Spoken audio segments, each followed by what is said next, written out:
क्या है महाकुंभ? महाकुंभ के अवसर पर यहाँ इस वक्त उसी अमृतत्व की प्राप्ति होती है जो समुद्र मंथन के वक्त देवताओं को प्राप्त हुआ था। कि तीर्थ नहाए एक फल, संत मिले फल चार, गुरु मिले अनेक फल, कहत कबीर विचार। रिलीजन ये कहता है कि आपने अपने ईश्वर को भुला दिया है और आपको पुनः उनसे मिलवाने का कार्य आपका वो करती है। ये तो हमारा सौभाग्य और आपका सौभाग्य है। माँ गंगा के चरणों में बैठ कर के कुछ यहाँ दो शब्द कहने का अवसर मिल रहा है। अनेकता में एकता जहाँ है वहीं सनातन है। जितना हम हरि भजन करेंगे उतना हमारा जीवन सार्थक होगा।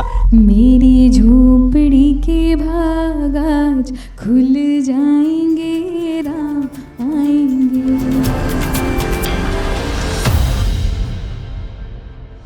तीर्थराज प्रयाग की महिमा का बखान करते हुए रामचरितमानस में गोस्वामी तुलसीदास जी लिखते हैं कि को कही सकई प्रयाग प्रभाव, कलुष पुंज कुंजर मृगराव। अर्थात अगर पाप किसी हाथी के समान है तो तीर्थराज प्रयाग उस हाथी को भी मात देने वाले सिंह के समान है। और हम इस वक्त इसी पौराणिक महंता वाले तीर्थराज प्रयाग में मौजूद हैं, जहां 144 साल बाद ऐसा सुखद संयोग बना है कि ऐसे महाकुंभ का आयोजन हो रहा है और इसके हम सब लोग साक्षी बन रहे हैं। तो इस महाकुंभ को और खास बनाने के लिए, इस महाकुंभ की महंता को जन जन तक पहुंचाने के लिए, सनातन की संस्कृति को आज की युवा पीढ़ी के जड़ों से जोड़ने के लिए एबीपी लाइव लेकर आया है एक विशेष कार्यक्रम धर्म प्रवाह, जिसमें आप सभी का स्वागत है।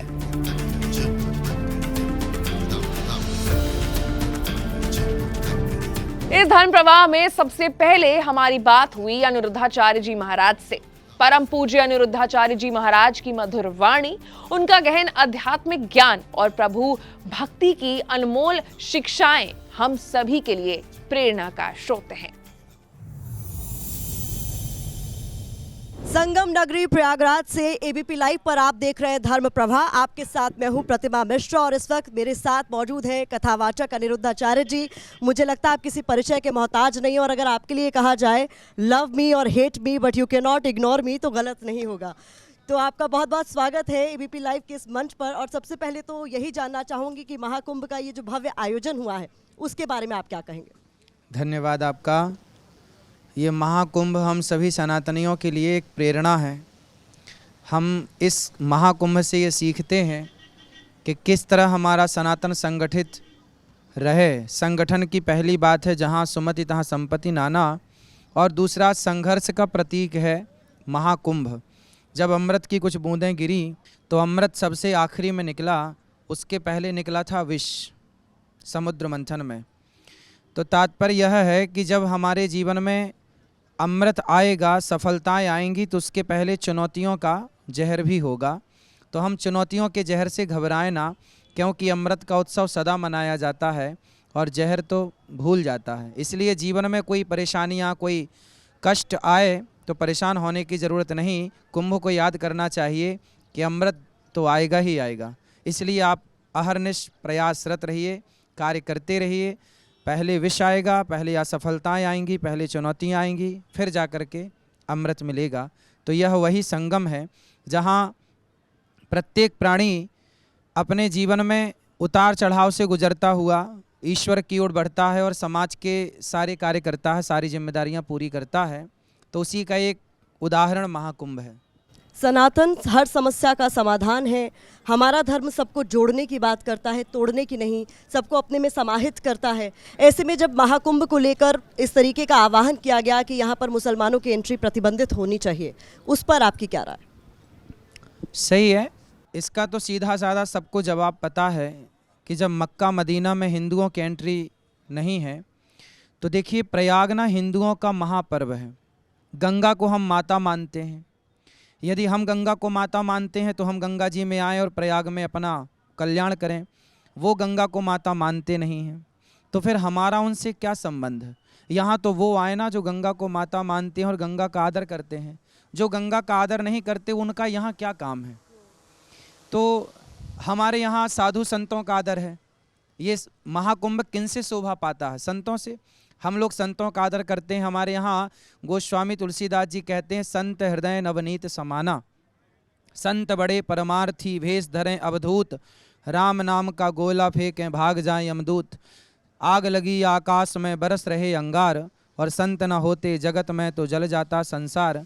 तो हम लोग तो संतों में और भगवान में और गंगा में आस्था रखने वाले लोग हैं। यदि वो लोग संतों में आस्था रखें, संतों के चरणों में बैठ करके सत्संग करें और इनकी आज्ञा का पालन करें, तो बिल्कुल आएँ, स्वागत है। मध्य प्रदेश में जब तबलीग का आयोजन हुआ तो वहाँ पर मुसलमानों ने कहा कि सब हिंदू भाई उसमें आ सकते हैं। रोजगार चूंकि उनका जुड़ा हुआ है, आसपास के क्षेत्र में लोग छोटी छोटी दुकानें लगाते हैं, उसी से उनका घर चलता है। ठीक है, वो अलग विषय है। वो किस परिस्थिति में क्या बात कही जा रही है उनकी, ये उनके अंदर की राजनीति को समझना पड़ेगा।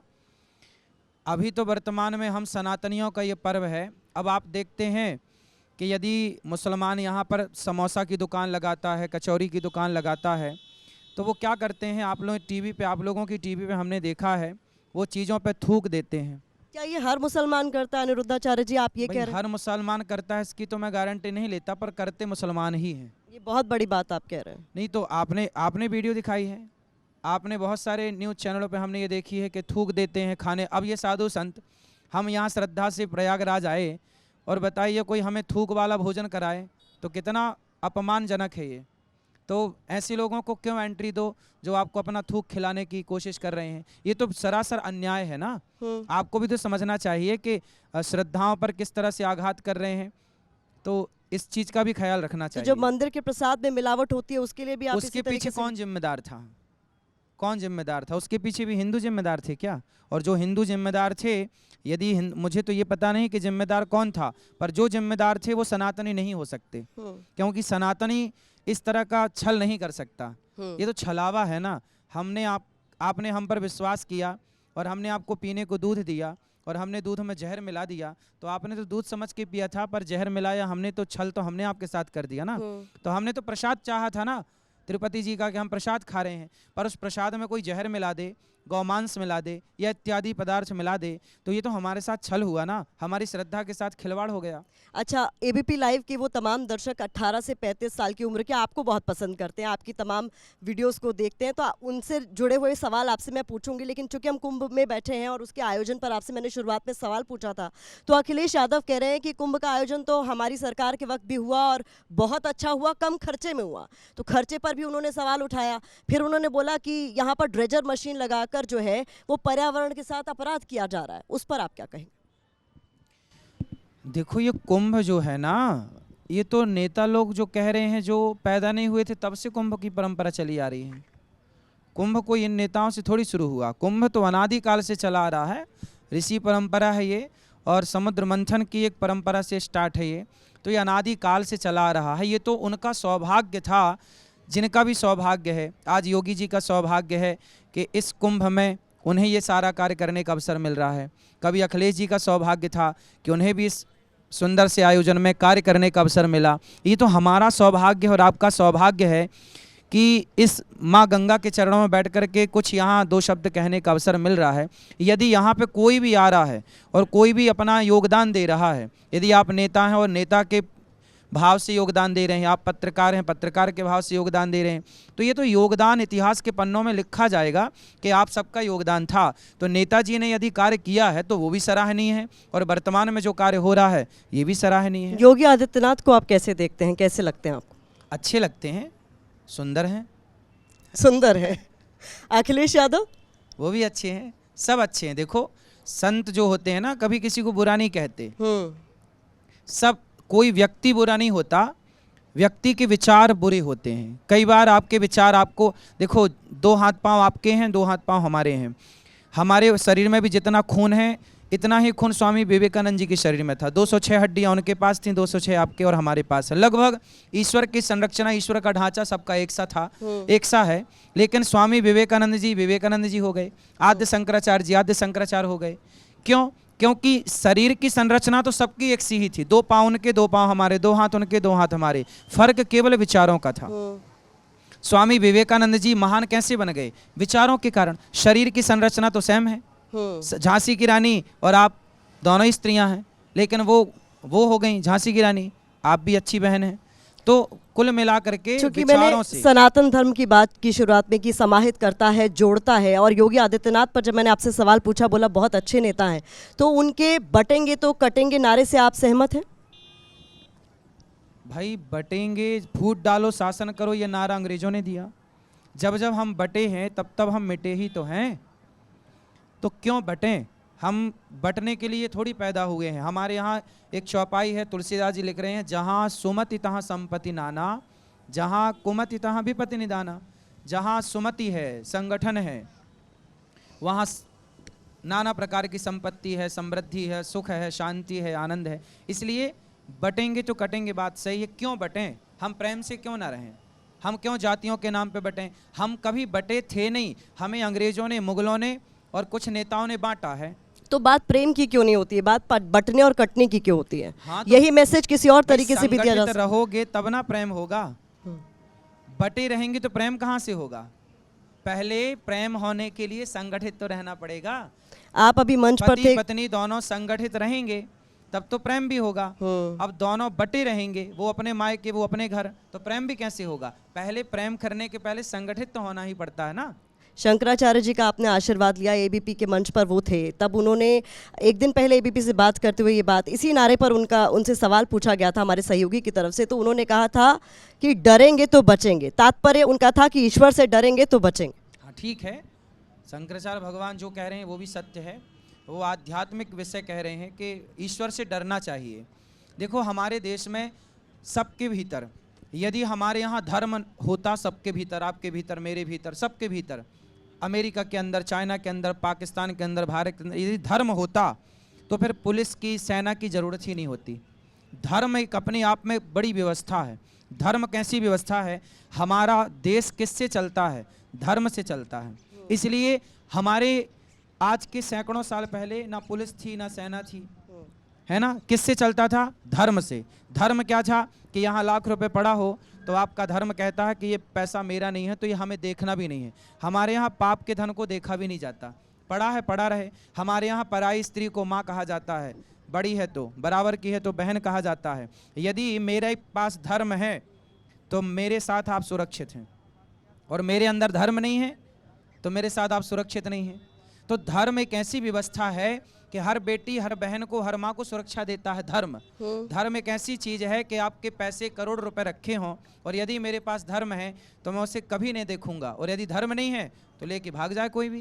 तो कुल मिलाकर के धर्म यदि है तो बेटियां भी सुरक्षित हैं, आपका खजाना भी सुरक्षित है, और सब कुछ पूरी व्यवस्था है। कोई किसी से फिर गाली गलौच क्यों करे? धर्म कहता है कि असत्य नहीं, असत्य सम पातक पुंजा। असत्य से बड़ा कोई पाप नहीं है। यदि मेरे भीतर धर्म है तो मैं आपसे असत्य क्यों कहूँगा? मतलब कुल मिला के ना हमें किसी की ज़रूरत नहीं पड़ेगी। कोई हजारों करोड़ जो सेना में खर्च होता है, हजारों करोड़ जो पुलिस में खर्च होता है, अदालतों में खर्च होता है, जेलों में खर्च होता है, कैदियों में खर्च होता है, ये सारा पैसा बच जाए केवल एक व्यवस्था से कि हर व्यक्ति के भीतर धर्म की स्थापना हो जाए। अच्छा आचार्य जी, जब मोहन भागवत कहते हैं कि हर मस्जिद में मंदिर नहीं ढूंढना चाहिए तो उस पर उनका विरोध शुरू हो जाता है। हाँ। आपको लगता है विरोध की ज़रूरत है? वो बात क्या जो वो कह रहे हैं कि अयोध्या के बाद काशी और मथुरा और बस? वो बात ठीक कह रहे हैं। वो कह रहे हैं कि हर मंदिर में, हर मस्जिद में मंदिर नहीं ढूंढना चाहिए। वो ठीक कह रहे हैं कि हर मस्जिद में मंदिर नहीं ढूंढना चाहिए, पर जहाँ मंदिर मिल रहे हैं वहाँ तो मिल ही रहे हैं, तो वहाँ तो बनाना चाहिए। भाई जहाँ मंदिर मिल रहे हैं वहाँ तो बनाओ, हर जगह मत ढूंढो। पर इससे जो यहाँ मिल गए समाज में हैं और जो आपको मिल लगता रहे नहीं कि हैं वैमनस्य और आगे जो फैले? मिलते रहेंगे उन्हें बनाते रहिए मंदिर। जिस तरीके से बाकायदा प्लेसेस ऑफ वर्शिप एक्ट है इस देश में, और कोर्ट की तरफ से बार बार कहा जा रहा है कि खोदने की इतनी ज़रूरत नहीं जितनी खुदाई इस वक्त चल रही है, आपको क्या लगता है ज़रूरत है? हमारे यहाँ कहावत है, जिन खोदा तिन पाइयाँ। हाँ, जितना खोदोगे उतना मिलेगा। तो खोदना, आप चाहते हैं कि ऐसा ये सिलसिला चलता रहे, नहीं, वैमनस्य आपने नहीं कहावत फैलेगा सुनी, समाज में? जिन खोदा तिन पाइयाँ। वैमनस्य नहीं फैलेगा ऐसे जितना समाज? खोदोगे उतना पाओगे, तो अच्छा खोदो। अच्छा, चूंकि अभी दिल्ली में भी चुनाव होने वाले हैं, मुझे पता है आप हर चीज़ पर अपनी राय रखते हैं। वहाँ महिलाओं को लेकर बहुत तरह की बातें कही जा रही हैं। कैसी? प्रियंका गांधी को लेकर कहा गया बीजेपी के एक नेता की तरफ से कि सड़कें प्रियंका गांधी के गालों की तरह बनवा देंगे। आप इस तरीके के बयानों पर क्या कहेंगे? गालों की तरह सड़कें बनेगी तो गाड़ी कैसे चलेगी? हाँ, सड़कों तो सड़कों की तरह रहे ना, गाल गाल की तरह रहे। नहीं, इस तरीके के बयान आपको लगता है देने चाहिए महिलाओं के अब लिए, ये क्योंकि अब नेताओं के सनातन काम में में तो बेचारे क्या महिला करें? का दर्जा बहुत ऊपर, महिलाओं का दर्जा सबसे ऊपर। अब ये तो देखो नेता हैं, कुछ भी बोले, कौन नेता है क्या है ये तो मुझे विषय पता नहीं है पूरा, लेकिन सड़क सड़क की तरह हो और अच्छी हो, ऐसी सड़क हो जो कम से कम 50 साल तो चले। हमारे देश में सड़कें 2 साल नहीं चलती। बात इस पर होनी चाहिए कि सड़कें कितने साल चलती हैं। महिलाओं का बात सम्मान ऐसी होना नहीं चाहिए ना, कि सड़कें गाल की तरह हो। महिलाओं का सम्मान होना चाहिए आपके हिसाब से। भाई महिलाओं का सम्मान, यत्र नार्यस्तु पूज्यन्ते रमन्ते तत्र देवता, हमारे यहाँ तो महिलाओं के सम्मान में ग्रंथ लिख दिए गए। तो फिर आपकी ऐसी कई वीडियोस वायरल होती हैं जिसके बाद विरोधी कहने लगते हैं कि आप भी महिलाओं के बारे में बहुत उल्टा सीधा बोलते हैं। अरे उल्टा सीधा क्या, कपड़ा पहनने का बोल दिया तो उल्टा सीधा मान लिया लोगों ने। हमने तो कपड़ा पहनने का बोला है कि कपड़ा पहन के रहो भाई, तो निर्वस्त्र होके कपड़ा ना घूमो। निर्वस्त्र होके कौन घूम रहा है अनिरुद्धाचार्य जी? क्यों? कौन बहुत निर्वस्त्र सारी होके? मूवियाँ देख लीजिए आप, बॉलीवुड और पानी में महिलाओं ने कैसे कपड़े पहने तो ये बता? कमेंट आपका बॉलीवुड के लिए था, मतलब ये स्पेसिफाई कीजिए कि आपने बॉलीवुड के लिए कहा था। हाँ भाई, बॉलीवुड हो या कोई भी हो, जो बहन बेटी आपकी बहन हो, आपकी बेटी हो, तो एक भाई के नाते आप भी यदि कुछ गलत करेंगी तो मेरा धर्म है मैं आपको रोकूं कि बहन ये गलत है, आपके भाई होने के नाते। नहीं, मैं क्या पहनना चाहती हूँ, मैं क्या खाना चाहती हूँ, ये तो मेरी चॉइस होनी चाहिए ना। नहीं नहीं, आप गाय खाना चाहोगी तो मैं रोकूंगा? गाय क्यों खाना? गाय की बात अब यहाँ कैसे आ गई? अरे भाई आप कह रहे हैं कि मैं कुछ अभी भी हम करूं। कपड़ों पर बात कर रहे थे ना, आपके तो ऐसे वीडियोस वायरल हैं जहाँ आपने कपड़ों को लेकर बोला, देखो, फिर ऐसा है आपने ना कि कपड़े लत्ते, कपड़े होते हैं शरीर ढकने के लिए, तो कपड़े ऐसे ही पहनने चाहिए जिससे शरीर ढक जाए, बाकी सब बढ़िया है। स्त्रियों को सम्मान तो हमारे यहाँ अनादि समय से भगवान राम सम्मान करते हैं नारी का। आपने ये भी कहा है, आपका एक वीडियो वायरल है कि लड़कियां पढ़ने निकलती हैं उसके बाद फिल्म देखने चली जाती हैं। तो क्या नहीं जाती फिल्म देखने? क्या सभी लड़कियां पढ़ने के नाम पर फिल्म देखने चली जाती नहीं, हैं? पढ़ाई अच्छा है, अच्छी है पढ़ाई। फिल्म देखनो तो फिल्म देखना है तो कश्मीर फाइल देख लो। फिल्म देखनी है तो अच्छी फिल्म देखो ना, जिससे आपको सबक मिल जाए, सीख मिल जाए। अश्लील पिक्चरें क्यों देखना? अश्लील फिल्म यदि आप देखते हैं तो आपके मस्तिष्क में क्या आएगा? अश्लीलता भरेगी, और वो अश्लीलता आपके लिए हानिकारक है, समाज के लिए तो है ही। इसलिए पहली बात तो अश्लील फिल्म बननी ही नहीं चाहिए। पहला, यदि बने ही ना तो लोग देखें ना, और यदि देखेंगे तो आप याद रखिएगा कि समाज जो देखता है ना वैसा हो जाता है। अच्छा, आपकी कथाओं के जो वीडियो वायरल होते हैं, कई तरह के सवाल आपसे पूछे जाते हैं, और वो मतलब इतने ज़्यादा वायरल है, उस पर आपसे कई सवाल पूछे जा चुके हैं। कभी ऐसा मौका आया, कभी ऐसा हुआ कि कोई ऐसा सवाल पूछा गया कि आप भी कंफ्यूजन में पड़ गए कि इसका क्या ही जवाब दूं, ये क्या ही पूछ लिया गया मुझसे? हाँ, बहुत सारे सवाल होते हैं जो जैसे? अजीबो गरीब होते हैं, जो होते हैं, कुछ चीज़ें होती हैं जो अजीब होती हैं, अपने तरीके से फिर उत्तर देना होता है उसका। तो आपके दरबार में एक शख्स आया था जो बता रहा था कि वो 80,000 में जो है उसने एक महिला के साथ शादी की है, वो बीवी खरीदने वाला कुछ हाँ। कहानी वायरल हुई थी। हाँ। अटपटा लगा आपको? ये सुन के अटपटा लगा कि भाई पैसों में भी पत्नियां मिलने लग गई आजकल। हाँ? आजकल तो मैंने कहा भाई जब लाए ही थे, अच्छा उसकी समस्या ये थी, वो बोला 80,000 की मैं ले आया पर इसको प्यार किसी और से हो गया। तो मैंने कहा भाई लाया ही था तो ब्रांडेड ले आता। आपको लेकर कहा जाता है आप गोबर को बहुत प्रमोट करते हैं, और आप कहते हैं गोबर? फेस वॉश नहीं यूज़ करना चाहिए। तो गोबर तो हमारे यहाँ सनातन में पंचगव्य पीने की परंपरा है। सारे संत जन बैठे हैं, पूछिए इनसे। आप लोग आज के मॉडल हैं, आप नहीं जानते पंचगव्य क्या होता है, लेकिन हमारी जो ऋषि परंपरा जिनके लिए ये कुंभ लगा है, वो ऋषि परंपरा से कभी सवाल कीजिए, पूछिए। तो हमारे यहाँ पंचगव्य के बिना ना तो राम को यज्ञ करने का अधिकार है, ना भगवान कृष्ण को यज्ञ करने का अधिकार है। आप यज्ञ के अधिकारी ही तब बनते हैं जब आपको पंचगव्य पिलाया जाए। और पंचगव्य में गौमूत्र होता है, गोबर का रस होता है, और दूध, दही और घी होता है। ये 5 चीज़ों से पंचगव्य बनता है। और इस पंचगव्य को पीने की हमारे यहाँ शास्त्रोक्त परंपरा है, विधि विधान से मंत्र हैं। हमारे यहाँ श्रावणी होती है तो पंचगव्य ही पिलाया जाता है। कोई भी आप ये किसी संत से पूछ लीजिए, संत सब जानते हैं इस विषय को। आज की आधुनिकता, ये युवा है ना, जो आज के नौजवान लड़का लड़की, ये लोग समझते नहीं। ये आपको प्रैक्टिकल लगता है कि यहाँ बैठे लोगों से आप कहें कि अचानक चेहरे पर गोबर लगाने लग जाओ? नहीं, गोबर से हमारे यहाँ स्नान करने की परंपरा है। नहीं आपको लगता है आपकी इस राय को कोई मानेगा? आज की डेट की अगर आप तो बात, चूल्हे में जाएं, हमें क्या करना? आपको देखने वाले जो जेनजी है, अच्छा आप जानते हैं जेनजी क्या है? हाथ उठा रहे हैं, ये बता रहे हैं गोबर से नहाने की। ये देखो ये। अच्छा ये बताइए, ये जेनजी हाथ आप उठा रहे हैं, जेनजी समझते हैं? हाँ नहीं ये है हमारे तो लोग साधु जी हाथ उठा रहे हैं। जेनजी समझते हैं आप क्या है? आप बताओ। एक जनरेशन है जो 97 से 2012 के बीच पैदा हुई है। हाँ। उसने आपके लिए एक टर्म है, वो आपको पुकारती है पूकी बाबा के नाम से, क्या आप ये जानते हैं? जी जी। जानते हैं पोकी का मतलब जानते हैं क्या? क्या होता आप बताइए। जिसे बहुत प्यार किया जाए, जो बहुत जी। चहेता हो, लवेबल हो, अडोरेबल। ये तो आप सबका आशीर्वाद है कि आप सब प्यार करते हैं। ये तो हमारे लिए खुशी की बात है कि आप सबका आशीर्वाद हमें मिलता इसीलिए है। मैंने कहा ना, लव मी और hate me but you can not ignore me.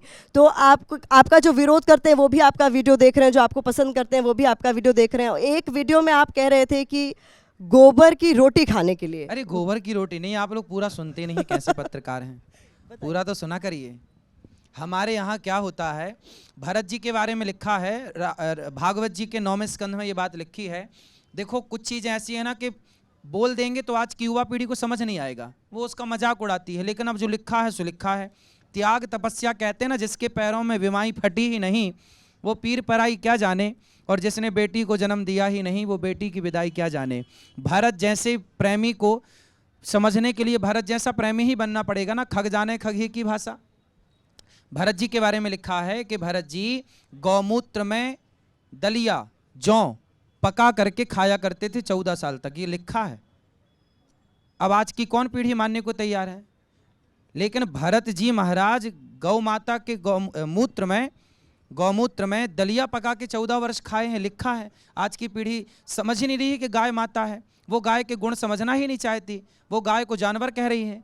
समस्या तो ये है ना कि हमारी दादी अम्मा गोबर उठाती थी तो लोग उसे गवार कहते हैं, और आज की पढ़ी लिखी मैडम कुत्ते का पोटी उठा रही है तो वो बड़ी पढ़ी लिखी मॉडर्न तो कहलाती आप लोगों है। को पीछे जाने को नहीं कह रहे हैं, प्रैक्टिकली अगर हम देखें। आप कह रहे पीछे हैं क्यों नहीं जाना है, आप कह रहे हैं पीछे टूथपेस्ट क्यों यूज नहीं मत जाना है, ये करो। बताओ। आप कह रहे हैं आपने आप घड़ियां पहन रहे हैं, तमाम चीजें अरे कर रहे हैं, भाई। लग्जरी कार से चल रहे हैं, तो भौतिक सुख तो आप भी कहीं ना कहीं भाई भोग रहे हैं। भौतिक सुख की आज आवश्यकता है ना। आज भी आप प्रयागराज में बैठी हैं तो आप भी तो भौतिक सुख के साथ बैठी हैं। भाई समाज की समय की देखिए, उस जमाने में कुंभ लगा था, आज के 200 साल पहले या 500 साल पहले तब भी तो कुंभ था ना।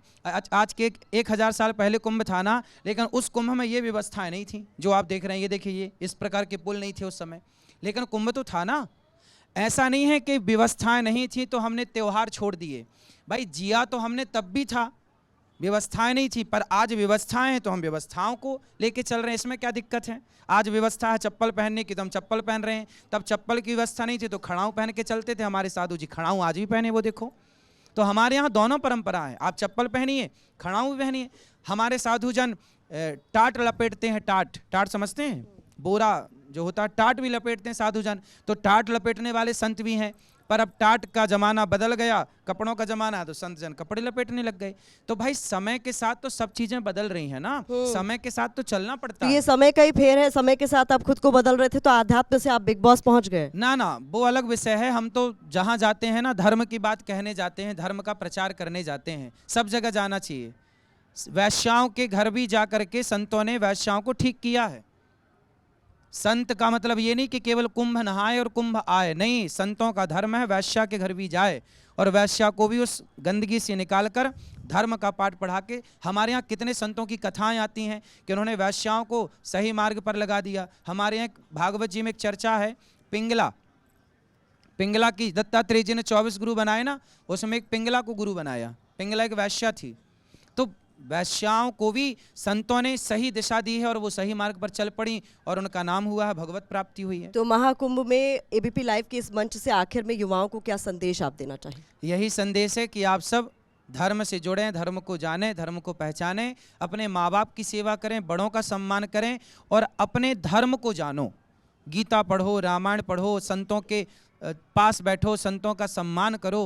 आज क्या है ना, बॉलीवुड ने पिक्चर बना दी आश्रम मूवी में ना संतों के प्रति बिल्कुल विरोधाभास दिखा दिया। जो युवा ये आश्रम नाम की मूवी देखता है वो संतों से घृणा करने लग जाता है। मतलब संतों से नफरत पैदा की जा रही है आज की युवाओं में।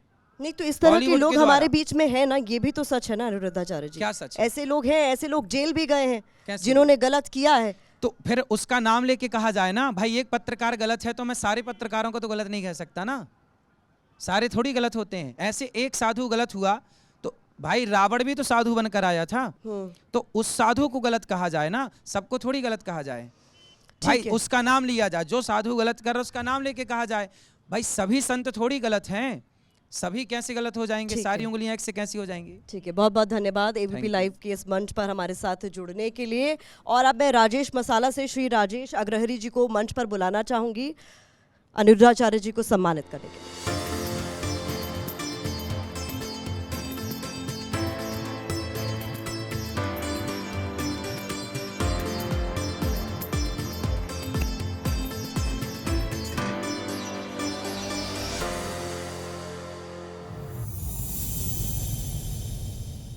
इस कार्यक्रम में आगे बढ़ने के क्रम में हमने बात की मुनि की रेती में परमार्थ निकेतन आश्रम के अध्यक्ष स्वामी चिदानंद सरस्वती जी से। स्वामी जी भारतीय संस्कृति शोध प्रतिष्ठान ऋषिकेश तथा पिट्सबर्ग के हिंदू जैन मंदिर के भी संस्थापक एवं अध्यक्ष हैं और उनकी ही प्रेरणा से सन 2012 में हिंदू धर्म का विश्वकोश निर्मित हुआ। बालापन से हरि भजें जग से रहें उदास, तीर्थ जिनकी आशा करें कब आवे हरि के दास। यानी कि महाकुंभ में आम जनता ही नहीं आती, तीर्थों को भी इंतजार रहता है, साधुओं का, संतों का, तपस्वियों का, क्योंकि इनके तप के बल से ही तीर्थ और तीर्थों के जल पवित्र होते हैं। प्रणाम, मैं हूँ अवधेश और हमारे साथ हैं परमार्थ निकेतन के परमाध्यक्ष और आध्यात्मिक धर्मगुरु स्वामी चिदानंद सरस्वती जी महाराज। महाराज जी, आपका बहुत स्वागत है महाकुंभ की इस धरती पर एबीपी लाइव के इस कार्यक्रम में। और शुरुआत सबसे पहले मैं महाकुंभ से करूँगा, माँ गंगा हमारे पीछे प्रवाहित हो रही हैं उनसे करूँगा, क्योंकि माँ गंगा की हालांकि उनको ब्रांडिंग की ज़रूरत नहीं है, लेकिन आरती का जो भाव है और जो अद्भुत स्वरूप माँ गंगा का सभी के मन में समाया है वो आपके द्वारा स्थापित ऋषिकेश के परमार्थ निकेतन से ही आता है। तो ये गंगा यात्रा कैसे शुरू हुई और कहाँ पहुँची? मैं बहुत छोटा था, बचपन में मुझे माँ गंगा के तट पर आने का अवसर मिला और तब से जीवन बदला। ये गंगा जी की कृपा है। तब से गंगा जी के प्रति, गंगा तो मेरे लिए नदी नहीं है, मेरी माँ है। तब से ये लगा कि माँ के उस जल में किसी भी तरह का कोई प्रदूषण ना जाए, लोगों को जागृति मिले, लोगों को जागरण किया जाए। तो कैसे करें? तो फिर गंगा जी की आरती गंगा जी के तट पर शुरुआत हुई। गंगा जी की आरती जब प्रारंभ हुई तो इतना अच्छा लगा स्वयं को भी।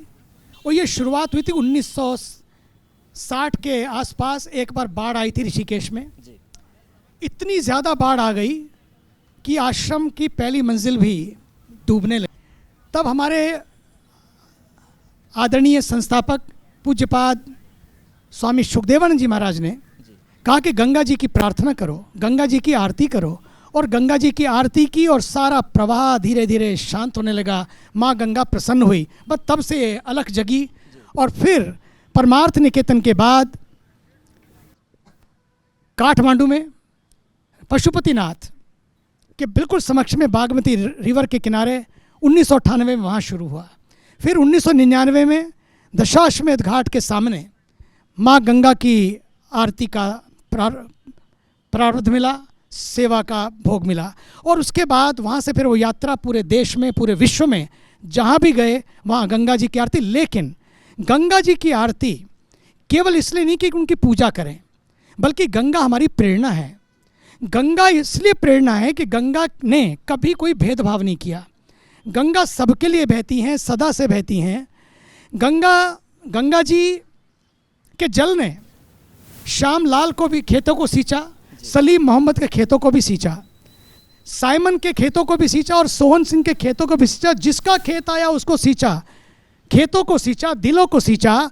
गंगा जी केवल पूजा की नहीं, केवल जीवन नहीं, बल्कि इस देश के ऑलमोस्ट 500 मिलियन पीपल, 50 करोड़ लोगों के लिए जीविका का भी साधन है। इसलिए बिल्कुल सभी आरती शुरू हुई। आध्यात्मिक जीवन भी सींच रही हैं, लोगों की भावनाओं को भी सींच रही हैं। महाराज जी, आधुनिक युग है, सोशल मीडिया का युग है, यहाँ पर लोग नाम रख देते हैं अपनी श्रद्धा के अनुसार। जैसे कंप्यूटर बाबा हैं, इन्वायरमेंट बाबा हैं, बुलेट बाबा हैं, डिजिटल बाबा बैठे हैं सामने, वो हैं।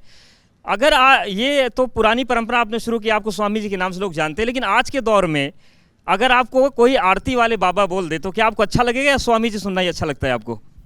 जो जिसकी श्रद्धा है, जिस भाव से बुलाए, बस इतना ध्यान रखें अपनी सात्विकता नष्ट ना हो। मैं बचपन में बहुत छोटा था, मुझे एक संत ने कहा था, बेटा सरल बनना पर सस्ता मत बनना। मुझे वो बात हमेशा याद रहती है, सरल बनो पर सस्ते मत बनो। जो चीज़ें मुझे सस्ता बना दें, जो चीज़ें मुझे सस्ते पथ पर ले जाएं, उसको नहीं करना। बस उस दिन से निश्चय हुआ कि ये गंगा के प्रवाह की धारा जिसने हमें सात्विकता का संदेश दिया, सरलता और सजगता का संदेश दिया, जो सबके लिए बहती रही, स्वार्थ से परमार्थ की यात्रा बनी रही, इसलिए परमार्थ का नाम था। ये यात्रा आगे बढ़ती रहे, लेकिन हमारा क्या होना चाहिए, हमें क्या करना चाहिए? जिस गंगा जी ने हमें संदेश दिया, इस कुंभ में एक संदेश होना चाहिए।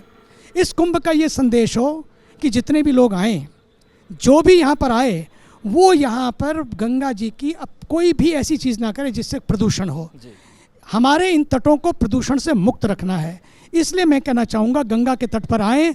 मेरी आवाज़ एबीपी लाइव के माध्यम से सब लोग जो सुन रहे हैं, मैं उनसे कहना चाहूँगा अवधेश जी कि अपना थैला अपनी थाली लेकर आएँ। अपना थैला अपनी थाली। कुंभ ना होगा, कभी कुंभ ना होगा मेला।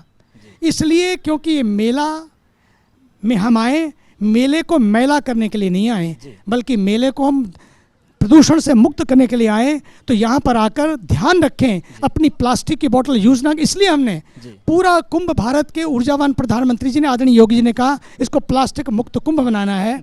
हमने कहा अपने शिविर से इसकी शुरुआत करें।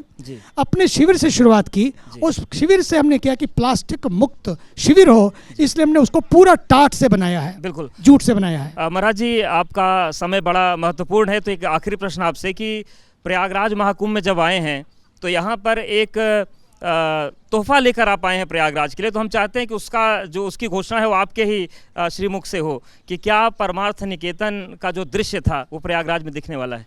मुझे ऐसा लगता है कि प्रयागराज में परमार्थ त्रिवेणी पुरुष जो अरैल घाट पर है, उससे पूरे भारत का दर्शन हो, सनातन संस्कृति का दर्शन हो, सनातन प्रवाह और ये धर्म का प्रवाह सदा प्रवाहित रहे, उसका दर्शन हो। उसके लिए पूरा प्रयास रहेगा। और शासन को भी मैं धन्यवाद देता हूं कि शासन ने उसमें बहुत सहयोग किया है।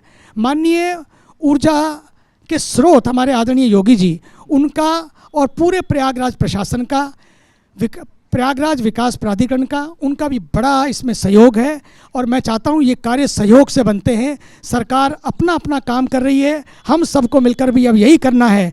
केवल एक तट से परमार्थ की यात्रा नहीं, बल्कि हर घाट से परमार्थ की यात्रा हो, हर घाट से परमार्थ की यात्रा हो, क्योंकि हम सब एक हैं। और इस कुंभ के अवसर पर मैं कहना चाहूँगा, देखो भैया, देव भक्ति अपने अपने ढंग से करो, लेकिन देशभक्ति सब मिलकर करो, और उसी का प्रवाह वहाँ से बहेगा और बहता रहेगा। धन्यवाद। बहुत धन्यवाद महाराज जी। तो कुल मिलाकर हमें ये संदेश यहाँ से लेना होगा कि गंगा को अविरल बहने दो, गंगा को निर्मल रहने दो, गंगा है जग की तारणकारी, गंगा को गंगा रहने दो। धन्यवाद।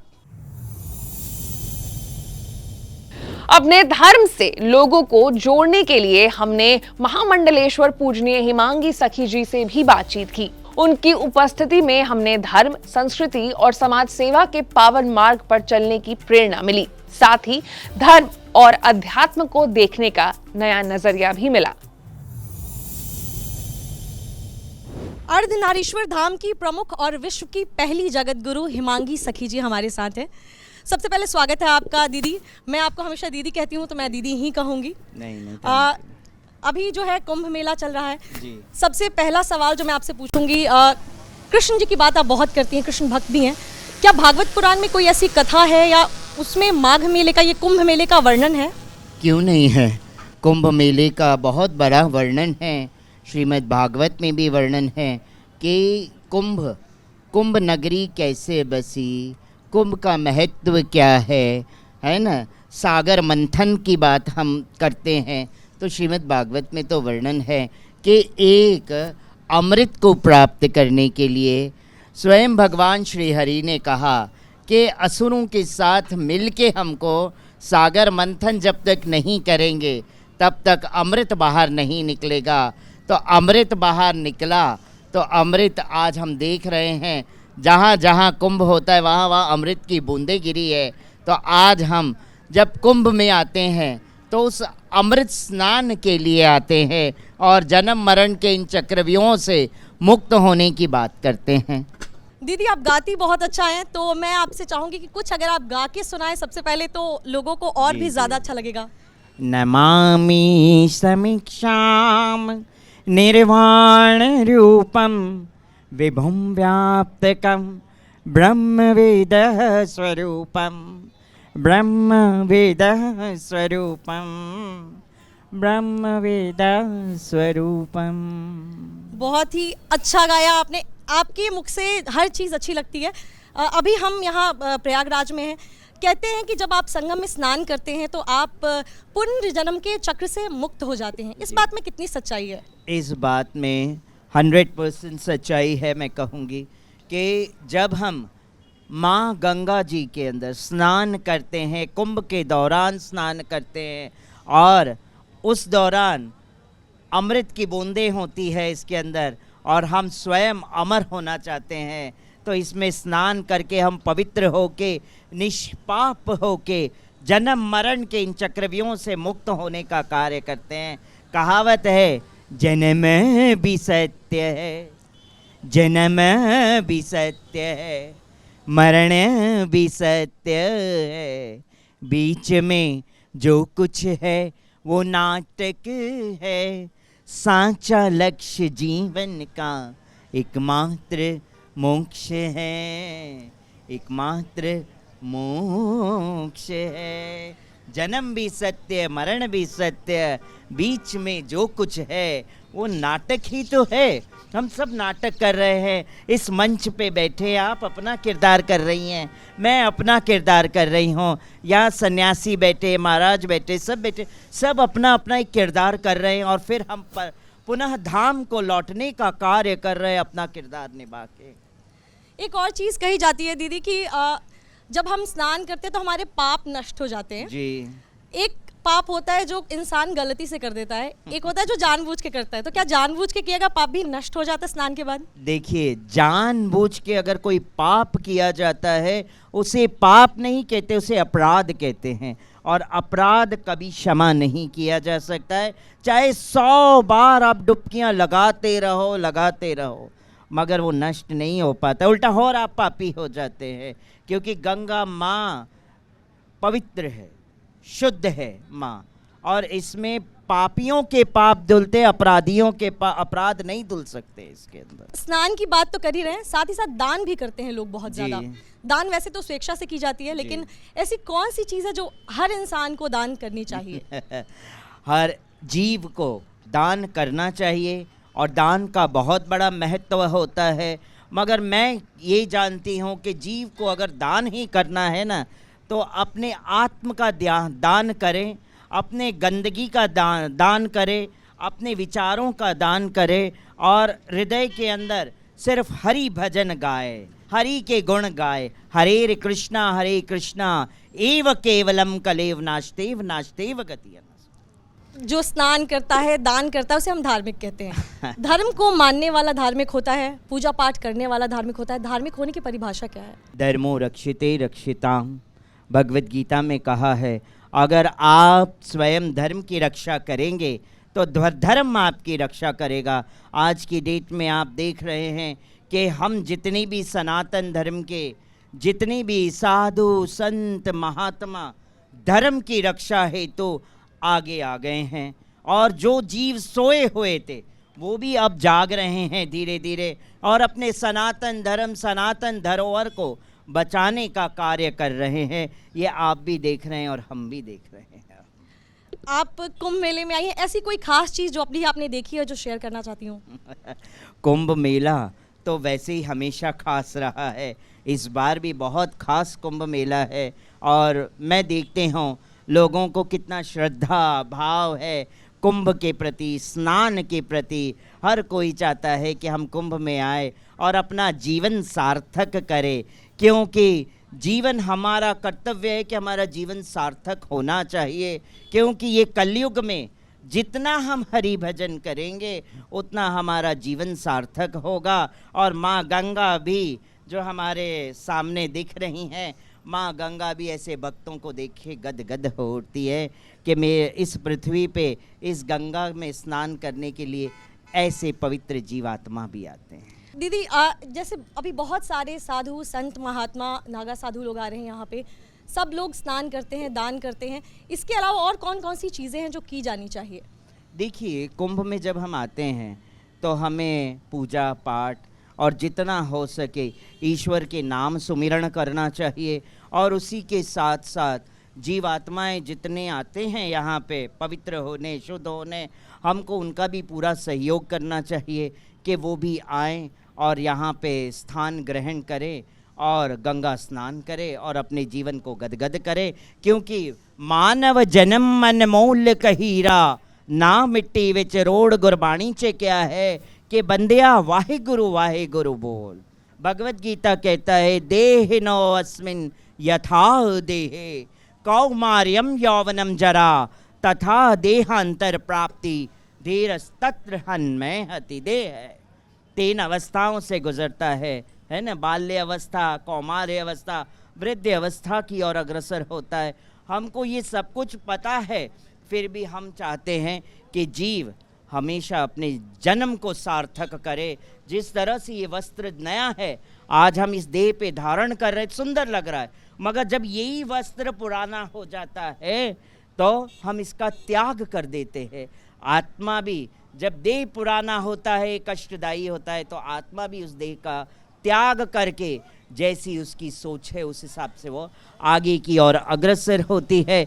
इसीलिए हमेशा कहते हैं कि अगर हमारी आंखें अब खुली है तो अभी से ही हमें हरि भजन कर लेना चाहिए और भव सागर पार हो जाना चाहिए। इसीलिए मैं हर हमेशा एक ही बात गुनगुनाती हूँ, मैं तो मीरा के पच्चिनों पे चलती हूँ और मीरा के दोहे गाती हूँ और यही कहती हूँ, ऐरी मैं तो प्रेम दीवानी, ऐरी मैं तो प्रेम दीवानी, मेरो दर दिन जाने कोई, मेरो दर दिन जाने कोई, जाने तो जाने मारो गिरधर गोपाल, दूसरो न कोई। मेरे गिरधर गोपाल के अलावा इस किन्नर सखी के हृदय को कौन जान सके है। मैं तो जब ब्रजभूमि जाऊं हूँ, मेरे बिहारी जी के पास जाऊं और बिहारी जी से कहूँ, ए बिहारी,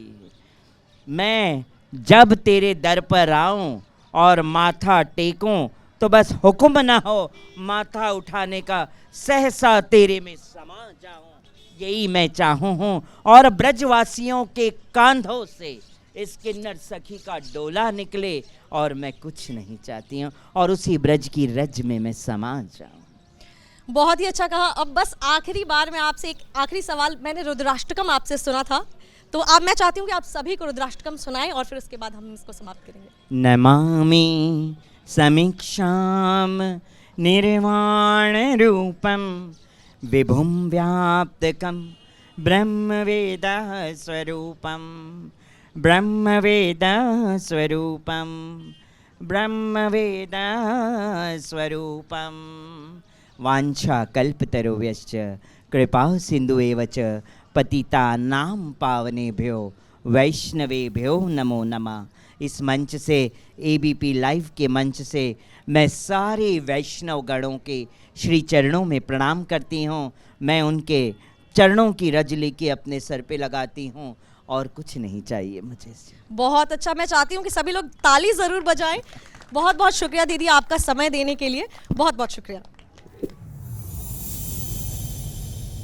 अब कार्यक्रम धर्म का हो, साधु संतों की ओजस्वी वाणी से संगम तट गूंज रहा हो, तो बिना धार्मिक गीतों के ये अनुष्ठान पूरा नहीं हो सकता। ऐसे में अपनी सुमधुर आवाज से अपने राम को दुनिया के कोने में स्थापित कर चुकी स्वाति मिश्रा ने इस धर्म प्रवाह कार्यक्रम में अपने भजनों के जरिए सनातन की भावना की वो मिठास घोल दी, जिसके लिए हर श्रद्धालु ललायत रहता है। नमस्कार, मैं हूं किसलय और एबीपी लाइव के धर्म प्रवाह इस कार्यक्रम में आप सभी का बहुत स्वागत करता हूं। आज हमारे साथ हैं स्वाति मिश्रा, जिन्होंने गाया राम आएंगे, और इसके बाद भगवान राम की कृपा इन पर इतनी बरसी कि भाई जहां जाती हैं पूरे भारत में लोग इन्हें पहचान जाते हैं। स्वाति, बहुत स्वागत है आपका। बहुत बहुत धन्यवाद, थैंक यू। कैसी हैं आप? बहुत अच्छी हूँ मैं, बहुत बढ़िया। स्वाति मंच पर हो और शुरुआत राम आएंगे गाने से ना हो तो अच्छा नहीं लगेगा। सबसे पहले एक बार जो है लाइव सुन लेते हैं कि राम आएंगे। राम आएंगे तो अंगना सजाऊंगी, दीप जला के दिवाली मैं मनाऊंगी, मेरे जन्मों के सारे पाप मिट जाएंगे, राम आएंगे, मेरी झोपड़ी के भाग आज खुल जाएंगे, राम आएंगे। Thank you. ये गाना इतना पॉपुलर हुआ कि घर घर में जब राम मंदिर बन रहा था अयोध्या में और जब प्राण प्रतिष्ठा था तो हर घर में ये गाना बजा और खूब लोगों ने तारीफ़ की। खुद प्रधानमंत्री मोदी ने इस गाने को ट्वीट किया।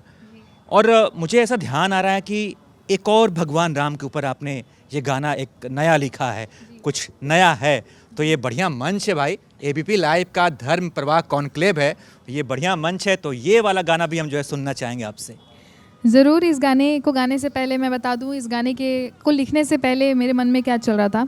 एक्चुअली पिछले साल मैं पूरी टीम हम सब लोग गए थे राम मंदिर, राम जी के दर्शन करने ठीक प्राण प्रतिष्ठा के बाद, और उसके बाद से हम जा नहीं पाए और मेरा एकदम मन अंदर से ऐसा हो गया था कि मुझे राम जी के अब दर्शन एनी हाउ करने हैं, कैसे भी करने हैं। हाँ।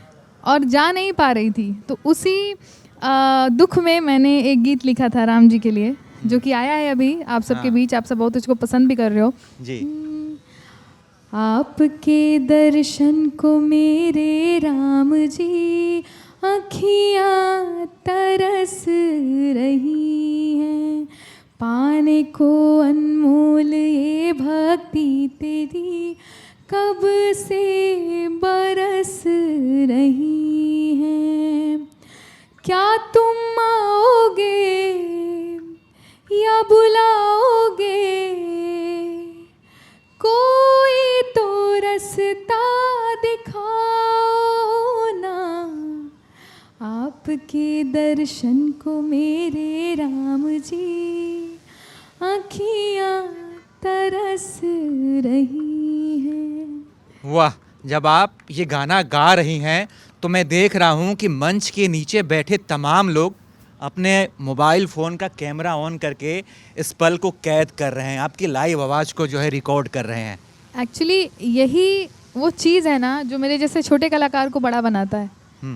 इनके जैसे लोग जो कलाकारों को इतना अप्रिशिएट करते हैं, उनकी कला को इतना अप्रिशिएट करते हैं, उसको मोबाइल में रिकॉर्ड करते हैं, 10 जगह दिखाते हैं, अपने स्टोरीज़ में लगाते हैं, वही चीज़ हम जैसे कलाकारों को कलाकार बनाती है। ऐसे तमाम कलाकार हैं, तमाम सिंगर हैं जो अश्लील गाने गाकर, भद्दे भद्दे गाने गाकर वायरल हो गए। आप जब गायकी में आई तो आपका मन नहीं किया कि यार कुछ थोड़ा सा हम भी आलतू फालतू गाते हैं और बढ़िया, आजकल तो इंस्टाग्राम का ज़माना है, हम भी वायरल हो जाते हैं? एक्चुअली मन में तब आएगा जब आपके वैसे संस्कार होंगे। तो मैं उस संस्कार से या उस अपब्रिंगिंग से आती ही नहीं हूँ कि मेरा मन करे कि मैं वैसे गाने गाऊँ। वैसे गाने गा के कान बंद करने का मन ज़रूर करता है। और अगर सामने कोई दूसरे जगह का हो और वो पूछ दे कि ये आपके बिहार का गाना है, तो वहाँ से भागने का मन ज़रूर करता है। गाने का मन कभी नहीं करता वैसा गाना। तो आप चाहती हैं कि आपका गाना सुनने के बाद हर भोजपुरी भाषी जो है गर्व करे कि हमारे भोजपुरी गाने ऐसे भी होते हैं? बिल्कुल। जितने बिहार के लोग हैं उन सब लोगों के लिए मैंने भोजपुरी में कई ऐसे गाने लिखे हैं, गाए हैं, और उन्होंने इस गाने को बहुत सपोर्ट किया है। जो लोग सिर्फ बिहार में रहते वही नहीं, पूरे देश में और देश से बाहर भी जो लोग रहते हैं बिहार के लोग, जो कि मेरी भोजपुरी सुन के और बहुत खुश होते हैं, बहुत इमोशनल होके मुझे मैसेज भेजते हैं कि स्वाति जी आपका ये गाना हमने अपनी सोसाइटी में बजाया, लैंग्वेज भले समझ में ना आए लेकिन लोगों ने इन्जॉय बहुत किया and they really liked it. तो वो चीज़ मेरे लिए बहुत गर्व का पल होता है। आपने राम आएंगे गाना गाया और अयोध्या में भव्य राम मंदिर तैयार हो गया। उसके बाद सुनने में आया कि आपने जो है गाना गाया कि मेरे कृष्ण आएंगे। जी, कृष्ण आएंगे नहीं, एक्चुअली क्या है कि जब राम जी का इतना गाना मेरा वायरल हुआ तो कई लोग कई तरह की बातें करने लगे, राजनीति।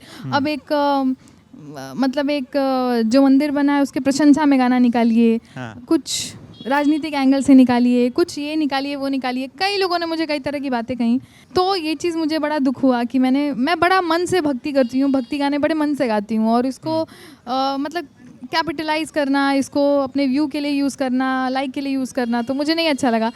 तो मैंने फिर सोचा कि मैं कृष्ण जी पे कुछ लिखूंगी बढ़िया, तो मैंने कृष्ण जी पे वो लिखा और टचवुड वो बहुत पसंद किया गया, बहुत अच्छा लगा लोगों को। तो यहाँ बैठे लोग भी सुनना चाहेंगे।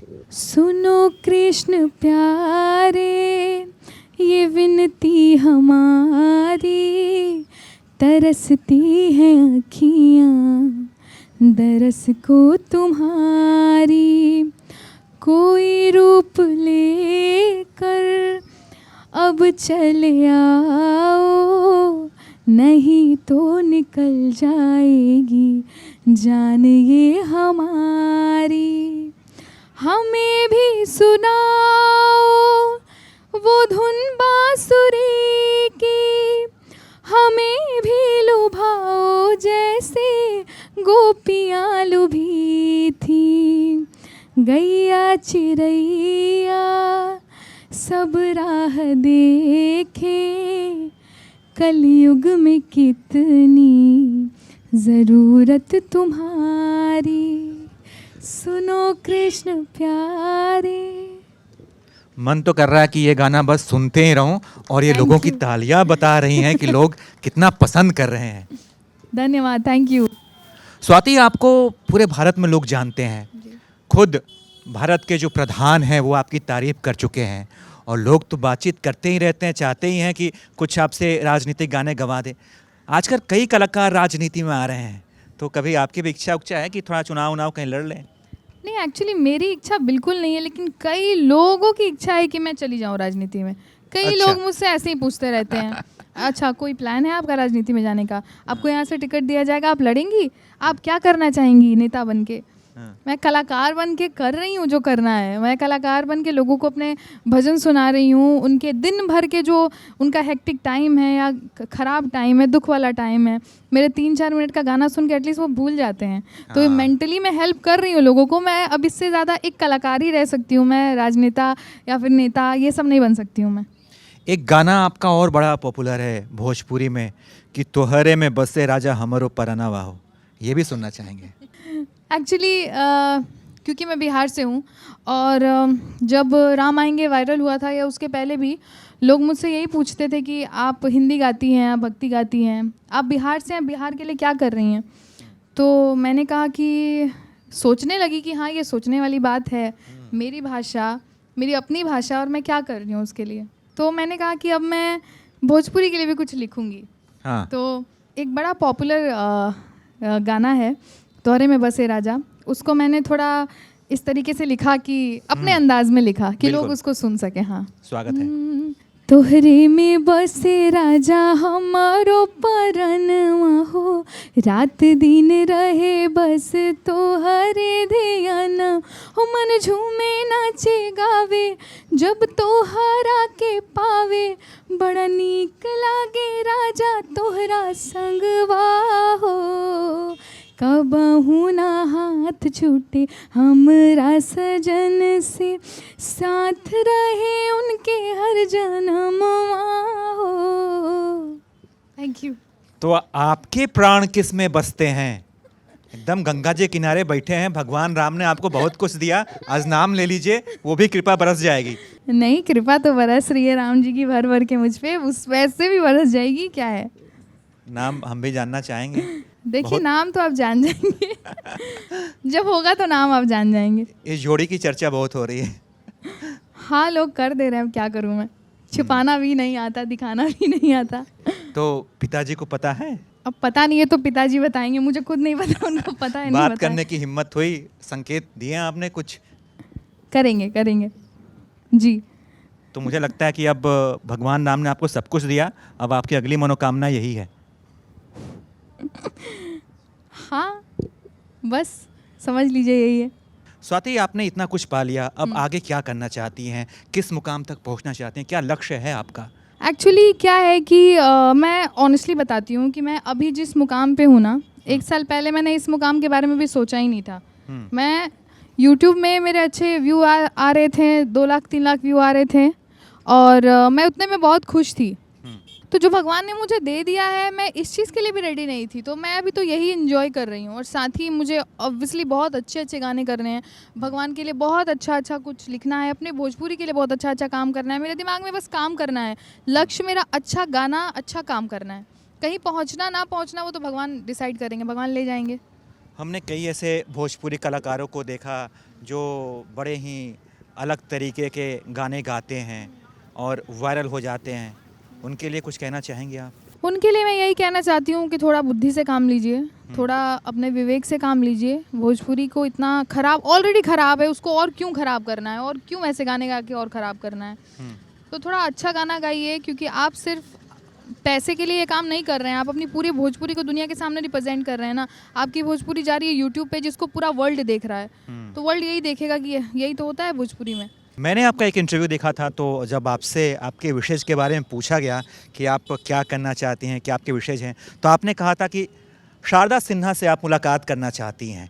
तो शारदा सिन्हा जी अब इस दुनिया में नहीं हैं, तो क्या मुलाकात हो पाई थी आपकी, या फिर ये ख्वाहिश अधूरी रह गई? ये मेरी ख्वाहिश अधूरी रह गई। मैं स्वर्गीय शारदा सिन्हा मैम से नहीं मिल पाई, और मे भी मैं मिल लेती, छठ के टाइम पे मैं गई थी तो मैं मिल लेती, लेकिन वो जितना बीमार थी और वो जिस हालत में थी, मुझे उनको सामने से देखने की हिम्मत नहीं हुई। क्योंकि कुछ ही लोग हैं भोजपुरी में जिसको सुन के आप इंस्पायर होते हो, और जिनको आप भोजपुरी का एक गौरव कह सकते हो, उनमें से वो एक थी। और एक क्या थी, इकलौती आप कह सकते हो। उनको उस हालत में मैं देख नहीं पा, क्योंकि मैं अगर देख लेती उनको तो मैं कई टाइम तक खुद परेशान रहती, तो इसीलिए मैं उनसे मिल नहीं पाई। वो चली गई, लेकिन उनके गाने मेरे साथ हैं।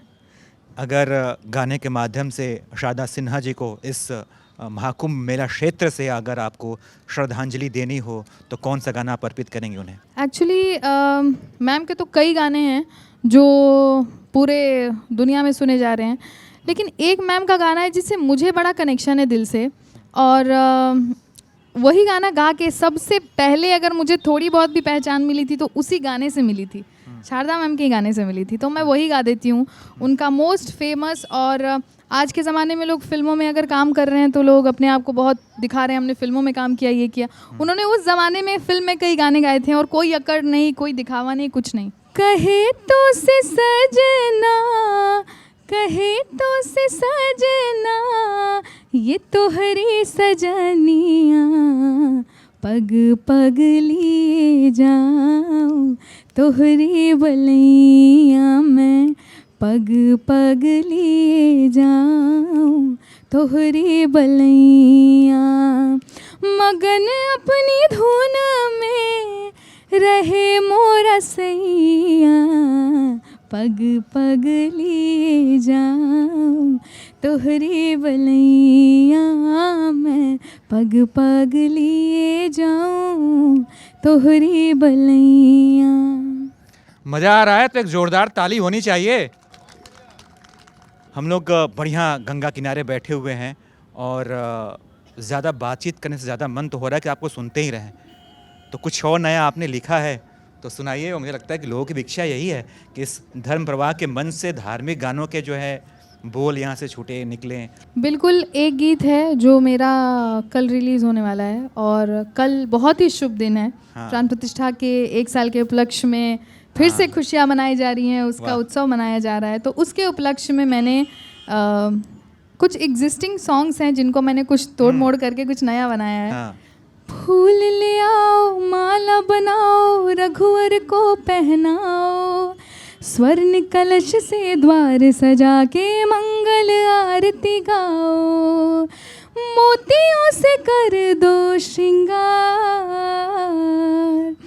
आई गए रघुनंदन सजवा दो द्वार द्वार, अरे आई गए रघुनंदन सजवा दो द्वार द्वार, पीतांबर पहनाओ गौरी मंगल चार, अरे पीतांबर पहनाओ गौरी मंगल चार। बहुत बढ़िया, थैंक यू।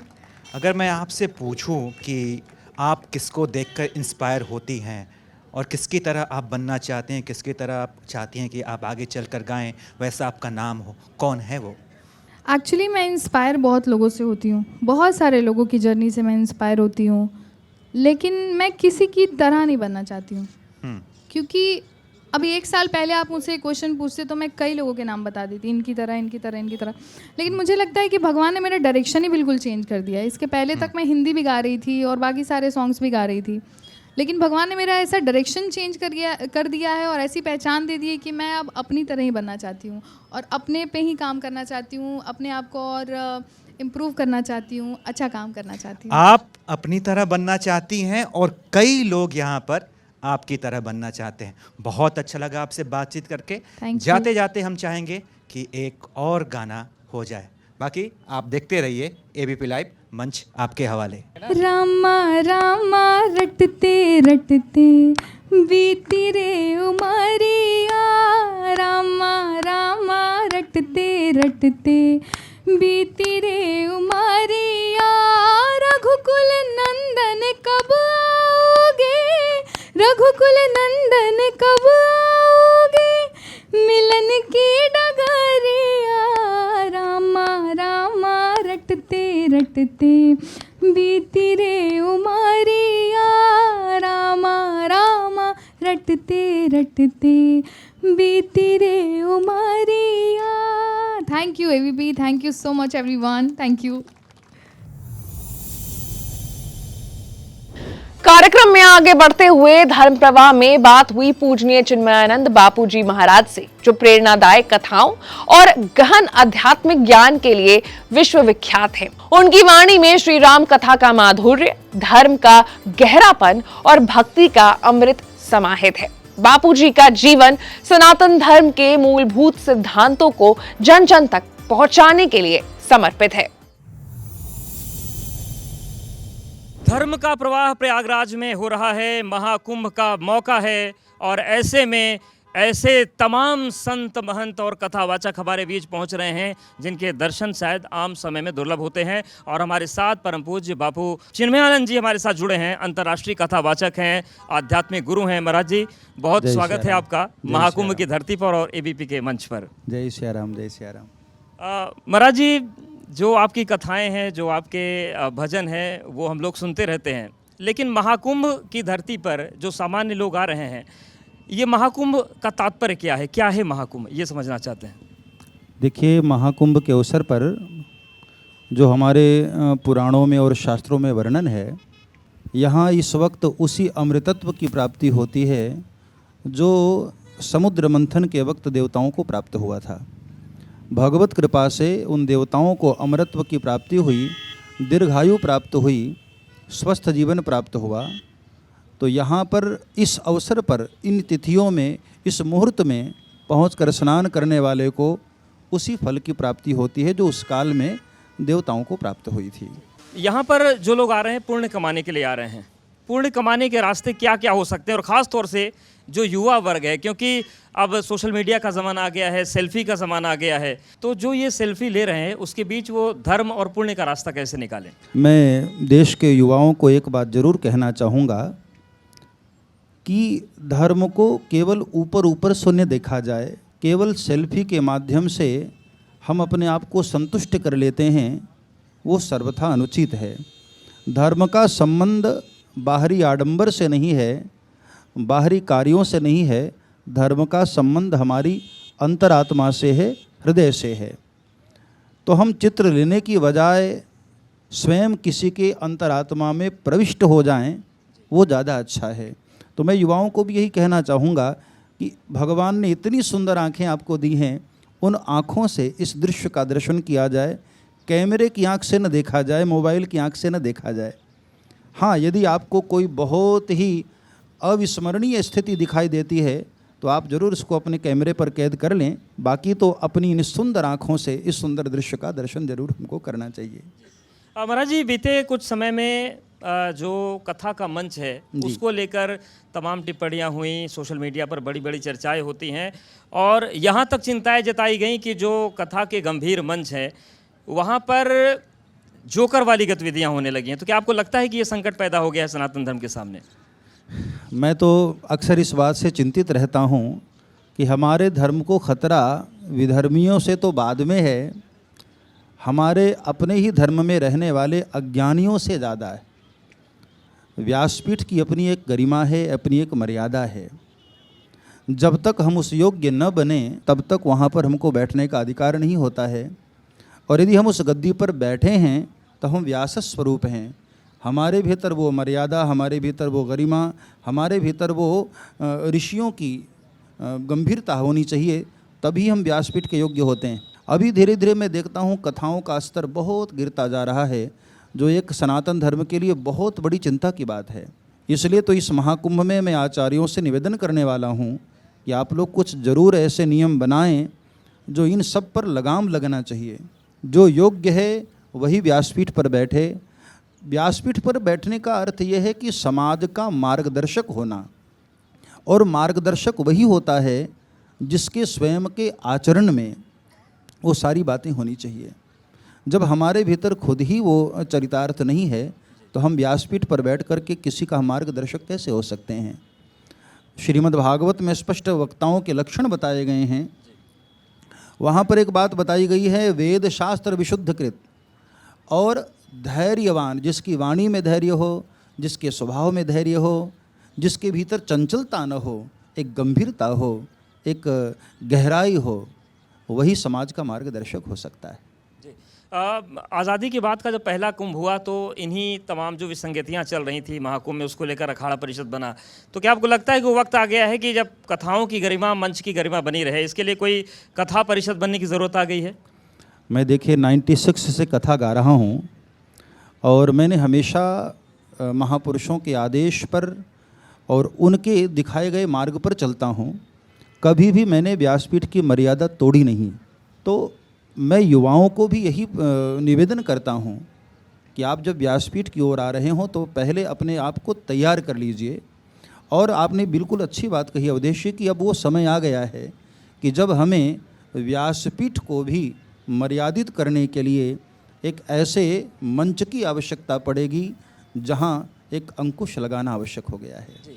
कहीं ऐसा तो नहीं कि जो कथाएं हैं वो अपनी परंपरा में चल रही हैं और जो बदलता जीवन है, युवा पीढ़ी की जो नई सोच है, उस हिसाब से थोड़ा सा जो मंच है उसको भी युवाओं के हिसाब से ढालने की ज़रूरत है? कहीं ये भी इस पर ध्यान देने की देखिए, ज़रूरत है? हमारा बहुत अच्छा सनातन धर्म संदेश देता है, जैसा कि आपके इस कार्यक्रम का भी बड़ा सुंदर नाम है, धर्म प्रवाह। तो हमारा सनातन धर्म जो है वो सदैव प्रवाहित हो रहा है। तो प्रवाहित होने का मतलब है कि वही जल आपको नहीं मिलेगा जो 1 घंटा पहले था। तो ज़रूर समय के अनुसार हमें धर्म का स्वरूप बदलना चाहिए, लेकिन धर्म को नहीं बदलना चाहिए, मूल को नहीं बदलना चाहिए। गोस्वामी तुलसीदास जी ने बहुत अच्छी बात कही, सजल मूल जिन सरितन नाही, बरस गए पुनि तब ही सुखाही। जिसके मूल में ही जल न होगा, जिसका मूल ही परिपक्व न होगा, वो कितना भी कुछ चेंज कर ले, कितना भी बदल ले, एक दिन वो खत्म हो जाएगा। और बिल्कुल हम उम्मीद करते हैं कि गंगा का जल हमारे पीछे बह रहा है, गंगा जी प्रवाहमान है, तो यहाँ से लोग उस मूल से जुड़ने की कोशिश करेंगे और मूल से जुड़ने के लिए आते हैं। बहुत धन्यवाद महाराज जी हमारे साथ जुड़ने के लिए और एबीपी के मंच पर आने के लिए। जय सिया राम, जय सिया राम। इस पावन अवसर को और भी ज्यादा दिव्य और अलौकिक करने के लिए परम पूजनीय दिव्यानंद पुरी जी महाराज की भी मौजूदगी थी। वो सनातन धर्म, साधना और मानवता की सेवा के लिए जाने जाते हैं। उनकी गहन आध्यात्मिक दृष्टि, उनका ज्ञान और तपस्या हमें धर्म के उच्चतम आदर्शों को समझने और अपने जीवन में अपनाने की प्रेरणा देती है। उनकी वाणी में धर्म और भक्ति का अद्भुत संगम है जो हर हृदय को छू लेता है और सत्य, करुणा एवं सेवा के मार्ग पर चलने का संदेश भी देता है। एबीपी लाइव के धर्म प्रवाह में स्वामी जी आपका पहले तो बहुत बहुत स्वागत है। और देख सकते हैं हम कैसे प्रयागराज जो है पूरी तरीके से सज गया है। महाकुंभ की जो शुरुआत है वो हो चुकी है। मैं सबसे पहले ये जानना चाहूँगी, मेरा जो ये सवाल है कि हमारे धर्म में, सनातन धर्म में महाकुंभ की क्या महत्व है? सबसे पहले भारतवासियों को इस महाकुंभ की बहुत बहुत हार्दिक बधाई हो, बहुत बहुत हार्दिक शुभकामनाएं। हमारे सनातन धर्म में महाकुंभ की बहुत ही महत्वता है, बहुत ही महिमा है। महाकुंभ में आने से हर मानव के त्रिताप दूर होते हैं और त्रिदुख जो है वो निवारण होते हैं। महाकुंभ नगरी में ऐसा शास्त्रों में लिखा है कि सर्व देवताओं का निवास होता है, नाग गंधर्वों का निवास होता है, और बड़े बड़े तपस्वी, बड़े बड़े मुनिराज जो हिमालय में बैठे रहते हैं, जब महाकुंभ लगता है तो वो सारे तपस्वी महापुरुष इस महाकुंभ नगरी में पहुंचते हैं। इस महाकुंभ नगरी में आने से हमें कितने लाभ प्राप्त होते हैं? पहला लाभ तो ये कि हम भागीरथी गंगा में डुबकी लगाकर सर्व पापों से निवृत्ति पाते हैं। दूसरा लाभ ये कि हम संतों के दर्शन करके 4 पुरुषार्थों को पाते हैं। परम संत कबीरदास महाराज ने भी बड़ा सुंदर कहा है जी। कि तीर्थ नहाए एक फल, संत मिले फल 4, गुरु मिले अनेक फल कहत कबीर विचार। जब हम महाकुंभ नगरी में प्रवेश करते हैं, तीर्थों में आते हैं, तो हमें एक फल मिलता है। वो कौन सा? हमें पुण्य की प्राप्ति होती है। अबोध अनजाने में किए हुए जितने भी हमारे पाप होते हैं वो सारे मिट जाते हैं। दूसरा लाभ, यहाँ पर बड़े बड़े तपस्वी, बड़े बड़े महामुनि जी। वास करते हैं, जिनके दर्शन मात्र से हमें अर्थ, धर्म, काम और मोक्ष की प्राप्ति होती है। कहा जाता है साधु नाम दर्शनम पुण्यम तीर्थ भूता ही साधवहा। साधु के दर्शनों का भी एक महापुण्य प्राप्त होता है। तो इस महाकुंभ नगरी में आने से हमें एक नहीं, देखो कितने अनेक लाभ प्राप्त हो रहे हैं। इसकी भव्यता, इसकी दिव्यता, इसकी पावनता, इसकी पवित्रता सबसे अलग ही है। इस वक्त त्रिवेणी घाट पर हम हैं और त्रिवेणी घाट का भी जो महत्व है वो अपने में एक बहुत बड़ी बात है। ऐसे तो देखा जाए तो बहुत सारे और हैं त्रिवेणी घाट, लेकिन प्रयागराज में जो त्रिवेणी घाट है उसकी कहानी अलग है। बता सकते हैं इसके महत्व के बारे में? जी, प्रयागराज सारे तीर्थों का राजा है जी। और यहाँ पर माँ गंगा भागीरथी का निवास, यहाँ पर माँ जमुना का निवास, यहाँ पर माँ सरस्वती का निवास है। गंगा के दर्शनों से त्रिताप दूर होते हैं और जमुना भगवान कृष्ण की अति प्रिय, बड़ी प्यारी और देवी है, जिसके दर्शन मात्र से हमारे भीतर भक्ति जागृत होती है और सरस्वती के दर्शन करने मात्र से हमारे अंदर ज्ञान की वृद्धि होती है, ज्ञान हमारे अंदर जागृत होता है। इस त्रिवेणी संगम में आने से हमारे अंदर सकारात्मक ऊर्जा उत्पन्न होती है, सारे दुखों से हमें छुटकारा मिलता है, सारे कष्टों से हमें छुटकारा मिलता है। ऐसा हमारे शास्त्रों में लिखा है कि जब ब्रह्मा जी सृष्टि का निर्माण करने लगे तो सर्वप्रथम इस भूमि पर आकर, प्रयागराज भूमि पर आकर उन्होंने यज्ञ किया था और उस यज्ञ के बाद उन्होंने मानव सृष्टि का संचार किया। वाह। हम यहाँ पर बैठे हैं और हमारे आसपास अगर आप एक बार नज़र घुमाएंगे स्वामी जी तो आप देखेंगे कि कितने सारे युवा जो हैं हमारे इर्द गिर्द हैं। इसमें कोई दो राय नहीं है कि आज का जो युवा है वो धर्म में, सनातन धर्म में, हिंदुज़म में, हिंदुत्व में खुद को जोड़ना चाहता है, लेकिन वहीं कुछ एक ऐसा तबका भी है जो थोड़ा जुदा हो गया है, हमारी सोच से जुदा हो गया है। तो वापस से उनको धर्म में, हिंदुत्व में कैसे जोड़ा जाए? हमारे जितने भी युवा लोग हैं उनको सबसे पहले सनातन को समझना पड़ेगा कि ये सनातन क्या है जी, क्योंकि सनातन ही एक धर्म है, बाकी तो संप्रदाय हैं, पंथ हैं। हमारे सनातन में कितने बड़े बड़े महर्षि हुए, अवतार हुए। जब हमारे युवा उन अवतारों की गाथा, उनकी कथा पढ़ेंगे, उनका जीवन चरित्र पढ़ेंगे तो उनके भीतर अपने सनातन धर्म के लिए जागृति उत्पन्न होगी और उनके अंदर एक जोश उत्पन्न होगा कि हमने सनातन की रक्षा करनी है। सनातन की रक्षा के लिए देखो गुरु नानक देव महाराज से लेकर गुरु गोविंद सिंह महाराज तक जितने भी हमारे आदरणीय पूजनीय गुरु महाराज हुए, उन्होंने कितने बड़े बड़े बलिदान दिए। क्यों दिए? क्योंकि सनातन महान धर्म है। और जब इस सनातन को युवा लोग समझ लेंगे, श्रीमद् गीता का अध्ययन करेंगे, भागवत का अध्ययन करेंगे, जहाँ जो ब्रह्मज्ञानी ब्रह्मनिष्ठ महापुरुष हैं उनके पावन सानिध्य में आएंगे तो वो अपने आप ही इस सनातन के साथ जुड़ेंगे। अब बिना किसी रुकावट, बिना किसी दिक्कत के महाकुंभ की जो शुरुआत है वो तो हो चुकी है, लेकिन जब आगाज़ हुआ था महाकुंभ का तो बहुत उठापटक हुए। मतलब संतों ने भी बहुत सारी बातें कही और साफ कर दिया था कि महाकुंभ के धरती पर कहीं पर भी एक विशेष समुदाय जो है वो आना नहीं चाहिए। तो मैं ये जानना चाहती हूँ कि ये कहाँ तक सही है? देखो, अभी अभी हमारे आचार्य महामंडलेश्वर स्वामी अवधेशानंद जी महाराज ने भी कहा जी कि जब हम उनकी हज में प्रवेश नहीं कर सकते, वहाँ पर नहीं हम जा सकते, तो ये महाकुंभ तो हमारा एक महान पर्व है ना। इसकी पवित्रता, इसकी शुद्धता, इसकी दिव्यता और इसमें सनातन पद्धति के अनुसार जो पूजा पाठ अर्चन वंदन आदि किया जा रहा है उसमें किसी प्रकार का विघ्न न पड़े और इसकी दिव्यता, इसकी भव्यता बनी रहे। उन संतों का मेरा ख्याल यही मानना है, यही कहना है। अभी भी यही मानना है?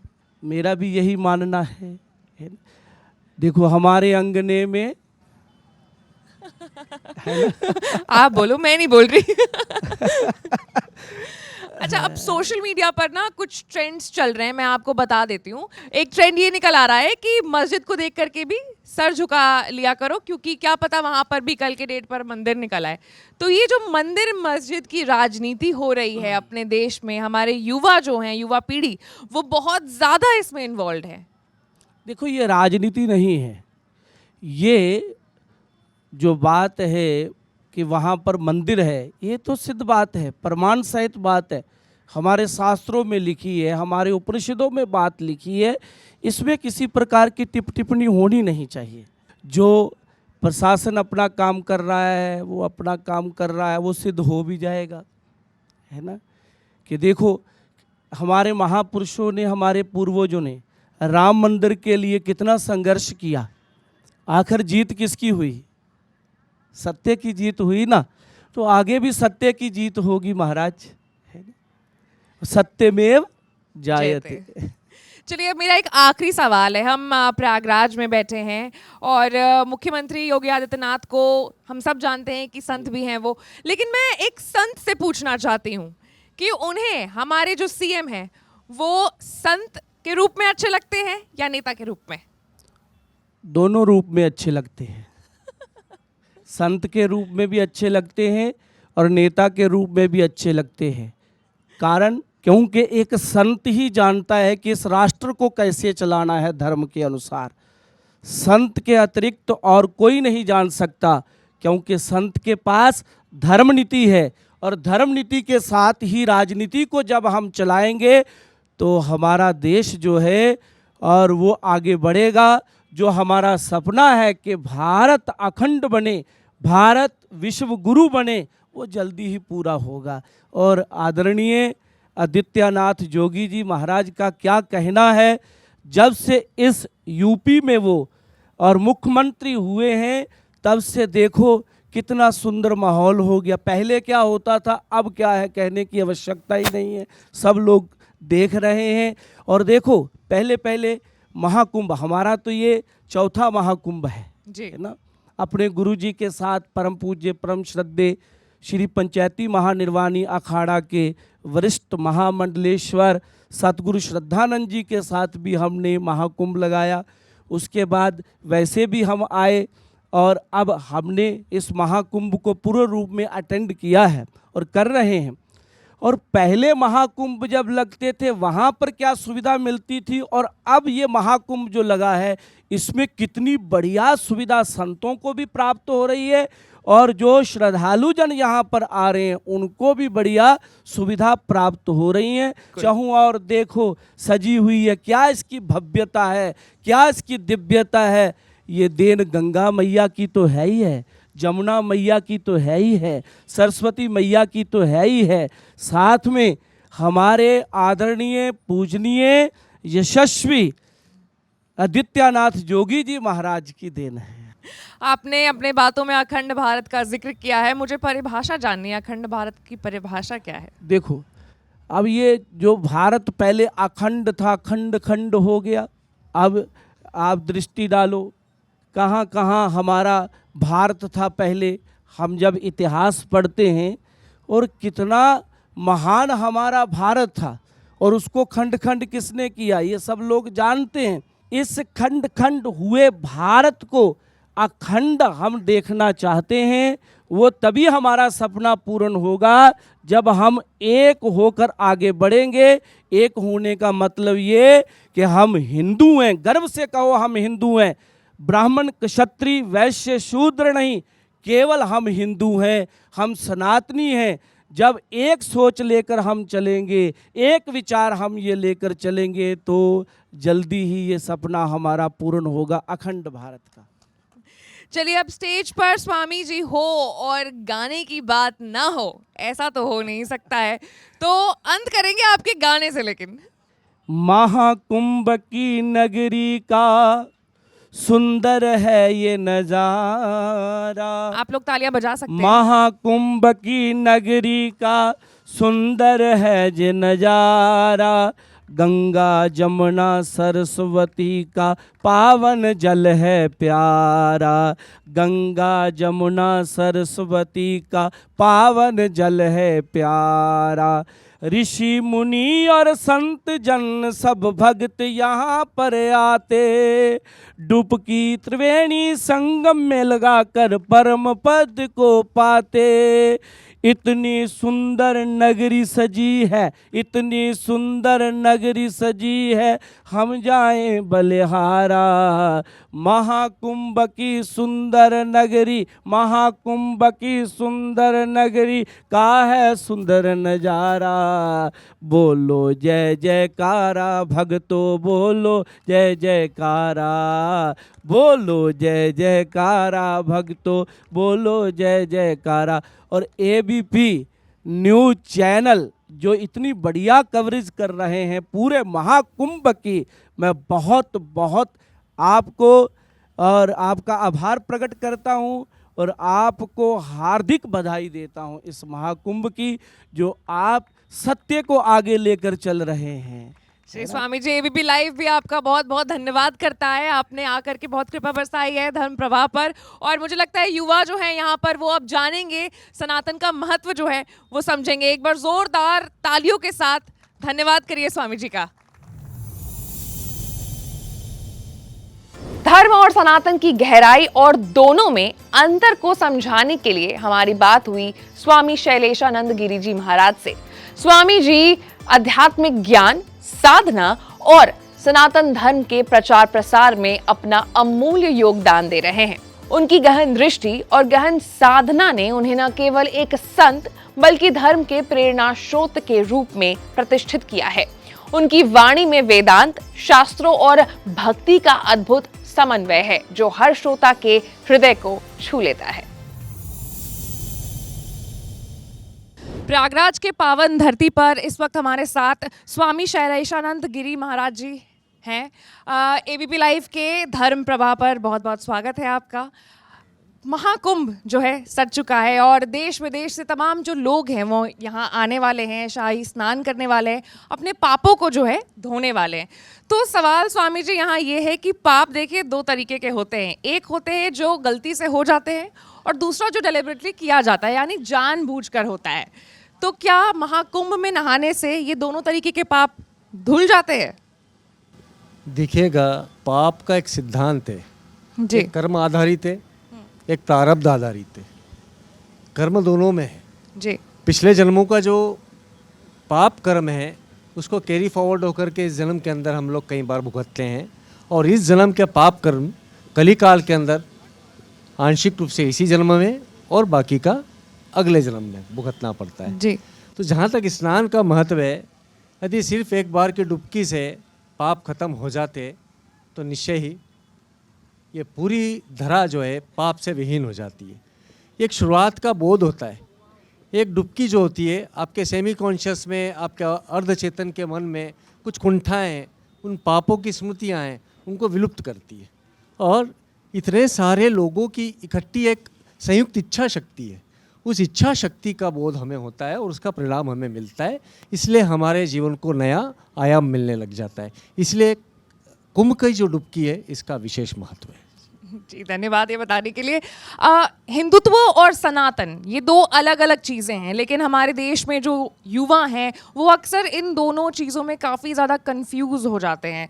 तो आप क्या हमारे दर्शकों को, हमारे देश के युवा को बता सकते हैं कि इन दोनों में अंतर क्या है? जी देखिएगा, दो शब्द निकले इस आधुनिक काल के अंदर, एक हुआ रिलीजन, दूसरा हुआ धर्म। जी, धर्म के अंदर बड़ी व्यापकता है और रिलीजन के अंदर रिकनेक्टिंग विद गॉड है। यानी रिलीजन ये कहता है कि आपने अपने ईश्वर को भुला दिया है और आपको पुनः उनसे मिलवाने का कार्य आपका ये जो परंपरा है, ये जो प्रक्रिया है वो करती है। तो विश्व के जितने भी अब्राहमिक संप्रदाय हैं जिन्हें हम रिलीजन कहते हैं, वो रिलीजन है, क्योंकि उसके अंदर कहेंगे कि अल्लाह तुम्हें माफ़ नहीं करेगा, गॉड विल पनिश यू, तो उसके अंदर ये बात आता है।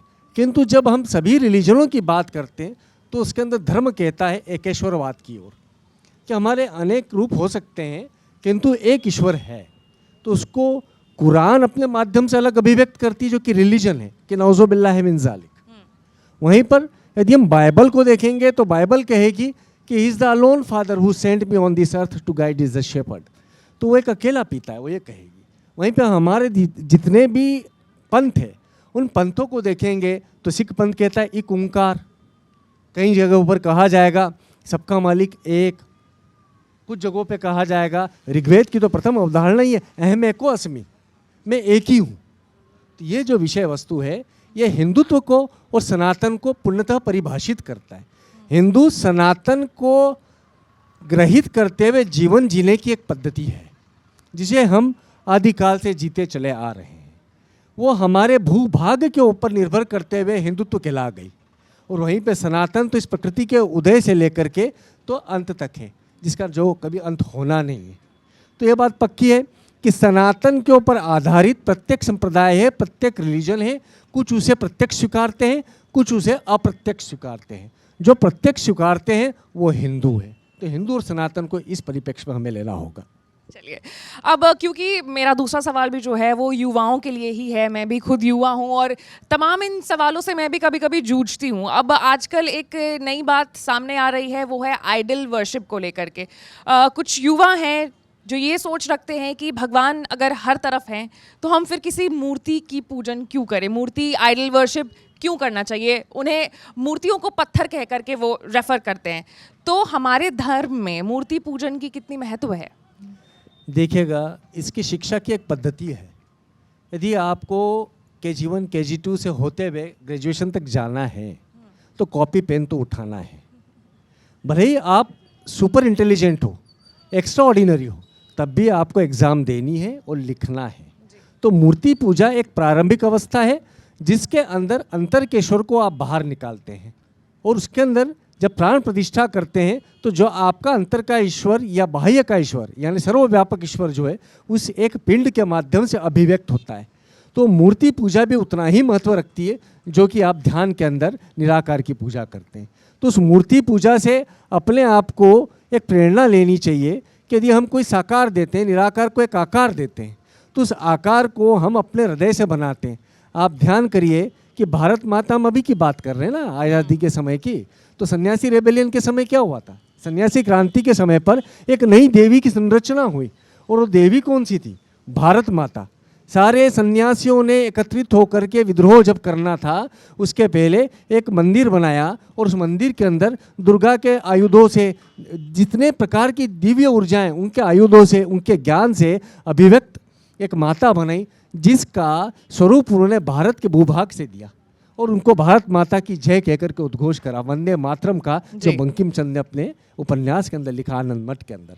तो आज हम सबके लिए वही भारत माता कितनी महत्व रख रही है। तो यदि हमने हमारे मन के निराकार को एक साकार रूप दिया, वो आराध्या हो गई, वो आराध्य हो गया, तो उसकी शक्ति जो है बेहद उच्च हो जाती है। हम योगी जन तो जो देवता देवी आपने नाम में नहीं सुने होंगे, स्वतः ही निर्मित करते हैं, क्योंकि आंतरिक ईश्वर को बाह्य पिंड के अंदर जब स्थापना करते हैं तो आप क्या करेंगे? कोई सा भी एक मन के अंदर आप एक मनोमय में संरचना करेंगे, पूरा जगत मनोमय है विष्णु का, तो हम भी मनोमय से संरचना करेंगे कि आज के इस अभियान का ये कार्य जो है, ये सनातन प्रवाह जो है, इसके अंदर ये वाली देवी कार्य करेंगी। और आप देखेंगे कि अनेक लोगों की संयुक्त इच्छा शक्ति उस देवी के अंदर प्राण फूंक देते हैं और कार्य करती है। तो यही सनातन की खूबसूरती है, यही सनातन की दिव्यता है। चलिए, अब मेरा आखिरी एक सवाल है, क्योंकि हम सब यहाँ पर जो मौजूद हैं हिंदू हैं और धीरे धीरे करके धर्म को अपना रहे हैं, कोशिश कर रहे हैं कि धर्म को जितना जाने उतना अच्छा हो, लेकिन अब एक और ट्रेंड देखा जा रहा है कि धर्म जो है, खासकर हमारा जो धर्म है हिंदू धर्म, वो काफ़ी ज़्यादा कन्वीनियंट धर्म हो गया है। मतलब अगर आपसे होता है ये नियम फॉलो तो ठीक है, वरना नहीं भी करोगे तो भगवान बच्चा समझ के माफ़ कर देंगे। ये एक दिमाग में, मतलब क्या कहूँ मैं इसको, मानसिकता जो है लोगों के अंदर आ रही है। तो क्या हम धर्म को अपने कन्वीनियंस के हिसाब से मोल्ड कर रहे हैं? बिल्कुल, देखिए हमारा धर्म इतना व्यापक है कि जब वो अद्वैतवाद की बातें करता है तो वो द्वैतवाद की भी बात करता है और द्वैताद्वैत के मार्ग की भी बात करता है। तो आज हमारे सनातन धर्म के अंदर इतनी ज़्यादा जिसे कह सकते हैं धाराएं हैं कि उन धाराओं के अंदर आपको जो धारा समझ में आती है, जो पंथ समझ में आता है, जो विचार समझ में आता है, भक्ति मार्ग हो, ज्ञान मार्ग हो, ध्यान मार्ग हो, जो मार्ग समझ में आता है उसको अपनाइए। किंतु साथ में ये हम सबको आवश्यक है कि हम ये स्वीकारें कि हमारे 4 वेद, 18 पुराण और प्रमुख रूप से 108 उपनिषद है, स्मृतियाँ हैं, और इन सभी के अंदर जो अभिव्यक्ति है उससे बाहर का आप यदि कुछ भी चीज़ इसके अंदर मिलावट करने की कोशिश करेंगे तो कहीं ना कहीं वो एडल्ट्रेशन जो है वो विष को जन्म देगा। तो हमें हमारे जीवन शैली के अंदर सनातन की वैदिक अवस्थाओं को समझना आवश्यक है। इसलिए मैं निरंतर रूप से शस्त्र और शास्त्र की बात करता हूँ कि यदि हमें हमारे स्कूल एजुकेशन के अंदर शास्त्र दिया जा रहा है तो शस्त्र की मिलिट्री एजुकेशन भी जरूरी है आधुनिक काल के अंदर, तो वो भी हमारा धर्म है। वहीं पर हम यदि प्रयोग धर्मिता करते हैं तो जितनी विश्व है, ये पूरा विश्व हमारी लेबोरेटरी है, सनातन का एक प्रयोगशाला है।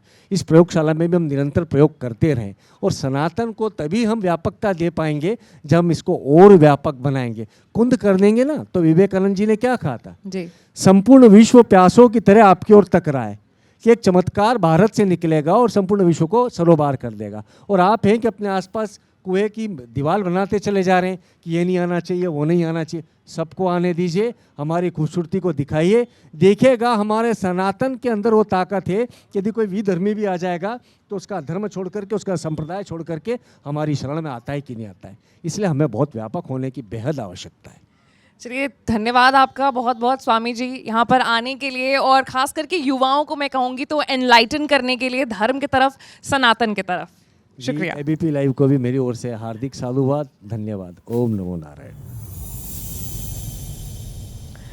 सनातन की लहर सिर्फ भारत तक ही सीमित नहीं है, विदेश में भी रह रहे लोग सनातन से प्रभावित होते हैं और इसे अपने जीवन का हिस्सा बनाते हैं।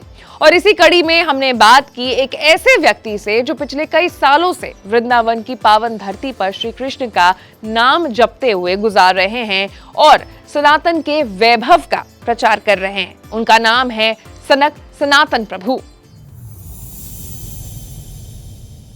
You know what is the beauty of Sanatan Dharma? That we do not have limits. The incredible Indian spirituality has no boundaries left. And here we have a very, very special guest with us today. He is, though a German national, but he has made Vrindavan his home. For the last 20 years, he has been living in Vrindavan, contributing towards Sanatan Dharma, and now he has changed his identity to Sanak Sanatan Prabhu. So my first question to you is, how did you think of started learning spirituality? Especially, how did you decide to get into Indian spirituality and Sanatan Dharma? The story is a very long one. When I was a very small child, I was remembering my last life. So I was suppressing that because in the culture which was surrounding me, I was thinking maybe they're thinking I'm crazy. So only when I was about 18 years old, I came along a book where one person had researched past life experiences. There were people putting people in hypnosis and they would remember and then they would go to the places they had described, and they would find out that these people were really living. So I always had that feeling there's something more to life. So when I was seeing everyone is working, getting old, and getting the pension, that was the only aim of life, I was not satisfied in that. So then eventually I gave up all bad habits. I stopped drinking and smoking and meat eating, and I was looking for spirituality. And then eventually I went to the Buddhist, to the Jehovah's, to the Christian. I did many different, I read a lot of, then finally I met a person on the street who sold me Srimad Bhagavatam first canto. So when I took this book home and I opened it, immediately understood this is what I was looking for. Amazing. What an incredible journey. And, you know, everyone today is talking about Sanatan Dharma, but actually adopting it and actually understanding is absolutely different. But let's come to Mahakumbh. So we are in Prayagraj, and since you are already taking care of Kumbh Mela chair, you're chairing ISKCON team. So how is it your experience here in Prayagraj, and what do you actually think about this Mahakumbh? We as a spiritual organization, we are preaching Sanatan Dharma as one of the things. And I came here first time in 2001. I came to India in 89. I missed the Mela. I came in July. So the Mela was that year in January. So I missed that. So I came 2001 first time, and it was first time coming here was very adventurous. And since then, every Mela I'm coming and I'm helping with the management. So it is very exciting. And whereas many people maybe come here to take the holy bath, which we're definitely also doing, but basically we are coming here for preaching. Our spiritual master is Divine Grace A.C. Bhaktivedanta Swami Srila Prabhupada. Even when he was very sick, twice he came for the Adha Kumbh and for the Purna Kumbh, and even he was very sick, he personally came and sat in the tent and took cold baths and showed everyone is that, yes, we want to participate here. So from that inspiration, I'm first of all coming here. Then we have food distribution, prasad distribution, we're distributing books, so we have a lot of thing to. So from another point of view, it is the most amazing organization which is existing on this planet. Great. So what is that one thing that really attracts you in this Mahakumbh? No, it is that so many people are coming together and making a festival, and also that the government is facilitating that. And it is amazing. When you come here 3 months back, there's a sandbank, there's nothing. And within a couple of more days, you see a city, there's already a city there, which is full with 1 million of people living on the sandbank like nothing, like in a city. It is amazing. Great. So since you talk a lot about Sanatan Dharma, what is your understanding of Sanatan Dharma? So, first of all, since I'm an English speaker, so Sanatan means eternal and Dharma means constitutional position. Srila Prabhupada translates it as constitutional position. It's something which cannot be changed. So when I'm looking in the audience, everyone is having a different shape. You're female, I'm male, somebody's tall, somebody's thin. But when we talk about Sanatan Dharma, we're talking about the soul which is inside the body. That is the first step. If I want to, before there was a discussion about religion and spirituality, in the moment we say spiritual, that means we have to get off the platform of this body and we have to start thinking as a soul. So the soul is residing in the body. So what is the eternal function of the soul? The eternal function of the soul is being part and parcel of God and being the servant of God. Since your journey is so incredible, I really want to know how your usual days looks like in Vrindavan. In Vrindavan, usually I wake up at between 3 and 3:30. We take baths. I'm living in the ISKCON Goshala. It's about 10 minutes from the temple. So I have also deities at home. I wake up my deities, my Shaligam Shilas. I change the water. I'll wake them up. And then I'm going to the temple. At 4:10, we have Srila Prabhupada's Mangalati, where we worship our spiritual master. And at 4:30, then we have Mangalati to our deities. And then after that we have a Nishinga prayer, then we have a Tulsi Puja, and then we speak a small little prayer. And then we do mantra meditation. We chant Hare Krishna, Krishna Krishna, Hare Hare, Hare Rama, Rama Rama, Hare, for about 2 hours. Then again we have a Darshanati of our Guruji, and then we have Darshan of the deities. After that is followed by Guru Puja. And then from 8 to 9 o'clock we're having a class. Very strict schedule, by the way. But do you consider this Sanatan Dharmi or Sanatan Dharm Premis? Look, it should look like that it should be your routine, or it's just an individual choice? Everyone is an individual and everyone has an individual choice. But when I'm becoming the follower of the Hare Krishna movement and I'm following, then the founder Acharya says, this is very good for you if you do that.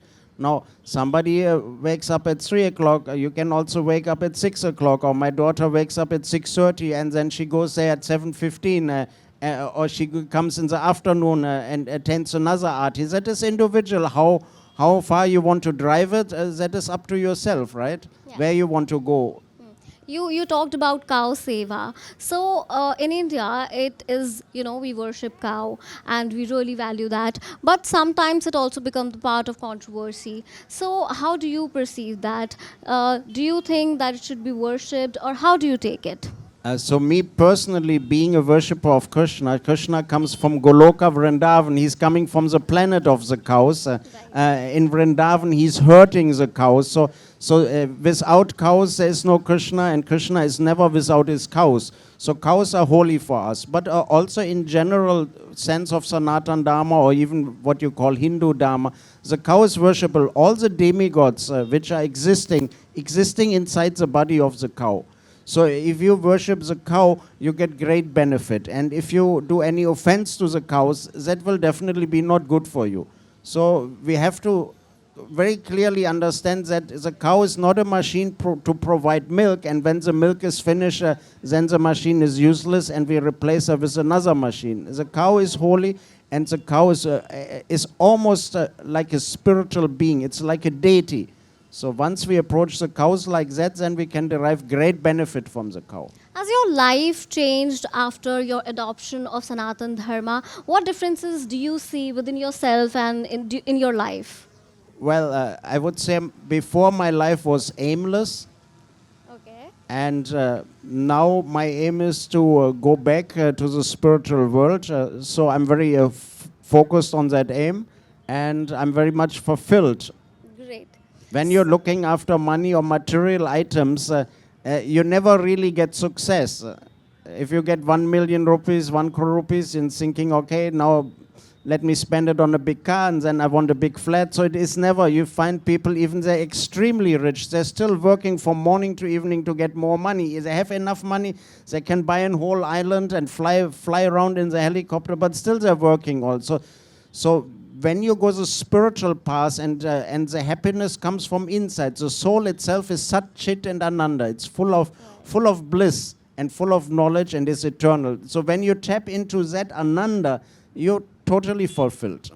Great. So these days, a lot of children, especially youth, we have a very different work life. We have very different lifestyle as well. So what would you like to suggest to them, how they can change their lives and get into spirituality, and it can help them in their financial growth, in their, in whatever ways you want to suggest them? Well, it starts with a simple thing, is that nothing will happen without knowledge. You have to try to read a book, or at least you can start a little bit of mantra meditation. We have those japa malas. You can get hold of a japa mala. You can start with 10 minutes in the morning, and from there you can extend. And then when you read a little bit, see, there's some habits which are just not good. We have to, and everyone knows by heart, everyone knows what is good and what is bad. There's very few people who don't know that. So we have to do a little bit Hare Krishna Maha Mantra meditation, and we have to spend at least to read a couple of slokas every morning, to do something, have a picture of Krishna, put one flower, offer one incense. You have to bring the presence of the divinity into your life. So these days we also see a lot of young generation, they face anxiety issues, depressions. So it can also help, Sanatan Dharma's perseverance can also help in dealing with all these situations. As I said in the beginning, it is difficult in the material atmosphere to find an aim. The aim is to get more of this or more of that or more of this, but it is never enough. In the moment you tap into your inner, you have Paramatma in your heart. Krishna is with you in your heart. He's observing, he's ready, he's waiting. So in the moment you make even a tiny endeavor in that direction, what you call depression, in the moment your life will become aimful. You have an aim. And you get tapping into the bliss from inside, or everything bad can go away. Great. So from this stage, would you like to give any message to the young generation so that, they can find the aim which you said in their lives? Yeah, so, I mean, it's a story from Mahabharata. I don't want to stretch it out too long, but the Pandavas were in the forest in exile and they were thirsty. And first Bhima went to find water. He came to the lake and there was a yaksha in the tree and said, unless you answer my question, you cannot drink. So Bhima, very strong, and he said, who cares, and took the water. He fell dead. So all the 4 more Pandavas came to the same fate. Finally Yudhishthira fed, and he said, okay, shoot your question. And he said, what is the most wonderful thing in this world? You know the answer? No. That everyone sees other people dying, including their own relatives, but everyone thinks that I will never die. We are in a very temporary situation, and unless we are aware of that, then we cannot take advantage of that situation, of that human body. That human body is not meant to perform the same activities as the animals performing. It has an intellect, it has a facility to understand who I am and who is God and what is my relationship. Unless I'm doing that step, it will be very difficult, because there's always a wind is shaking the trees in this body. We don't know what is next. I came here on the way back. I have an accident, I die, but I do not think that. Maybe I've seen my astrology and he told me you live until 70 years or whatever. We find so many reasons to not take it serious, and we're all thinking we have unlimited amount of time. Right. Insightful thoughts. I'm sure these are going to help. Thank you so much, Prabhuji, for joining us at this event. Thank you so much. Thank you so much for having me. Hare Krishna. ABP live के इस विशेष आयोजन धर्म प्रवाह 2025 का समापन करते हुए हम सभी का हृदय गंगा, यमुना, सरस्वती के निर्मल संगम जैसा पवित्र और ज्ञान के प्रकाश से अलौकित होगा। प्रयागराज की पावन भूमि से महाकुंभ के आध्यात्मिक महत्व, सनातन धर्म की गहराई और हिंदू संस्कृति के उन शाश्वत मूल्यों पर चर्चा करना हमारे लिए एक अविस्मरणीय अनुभव रहा।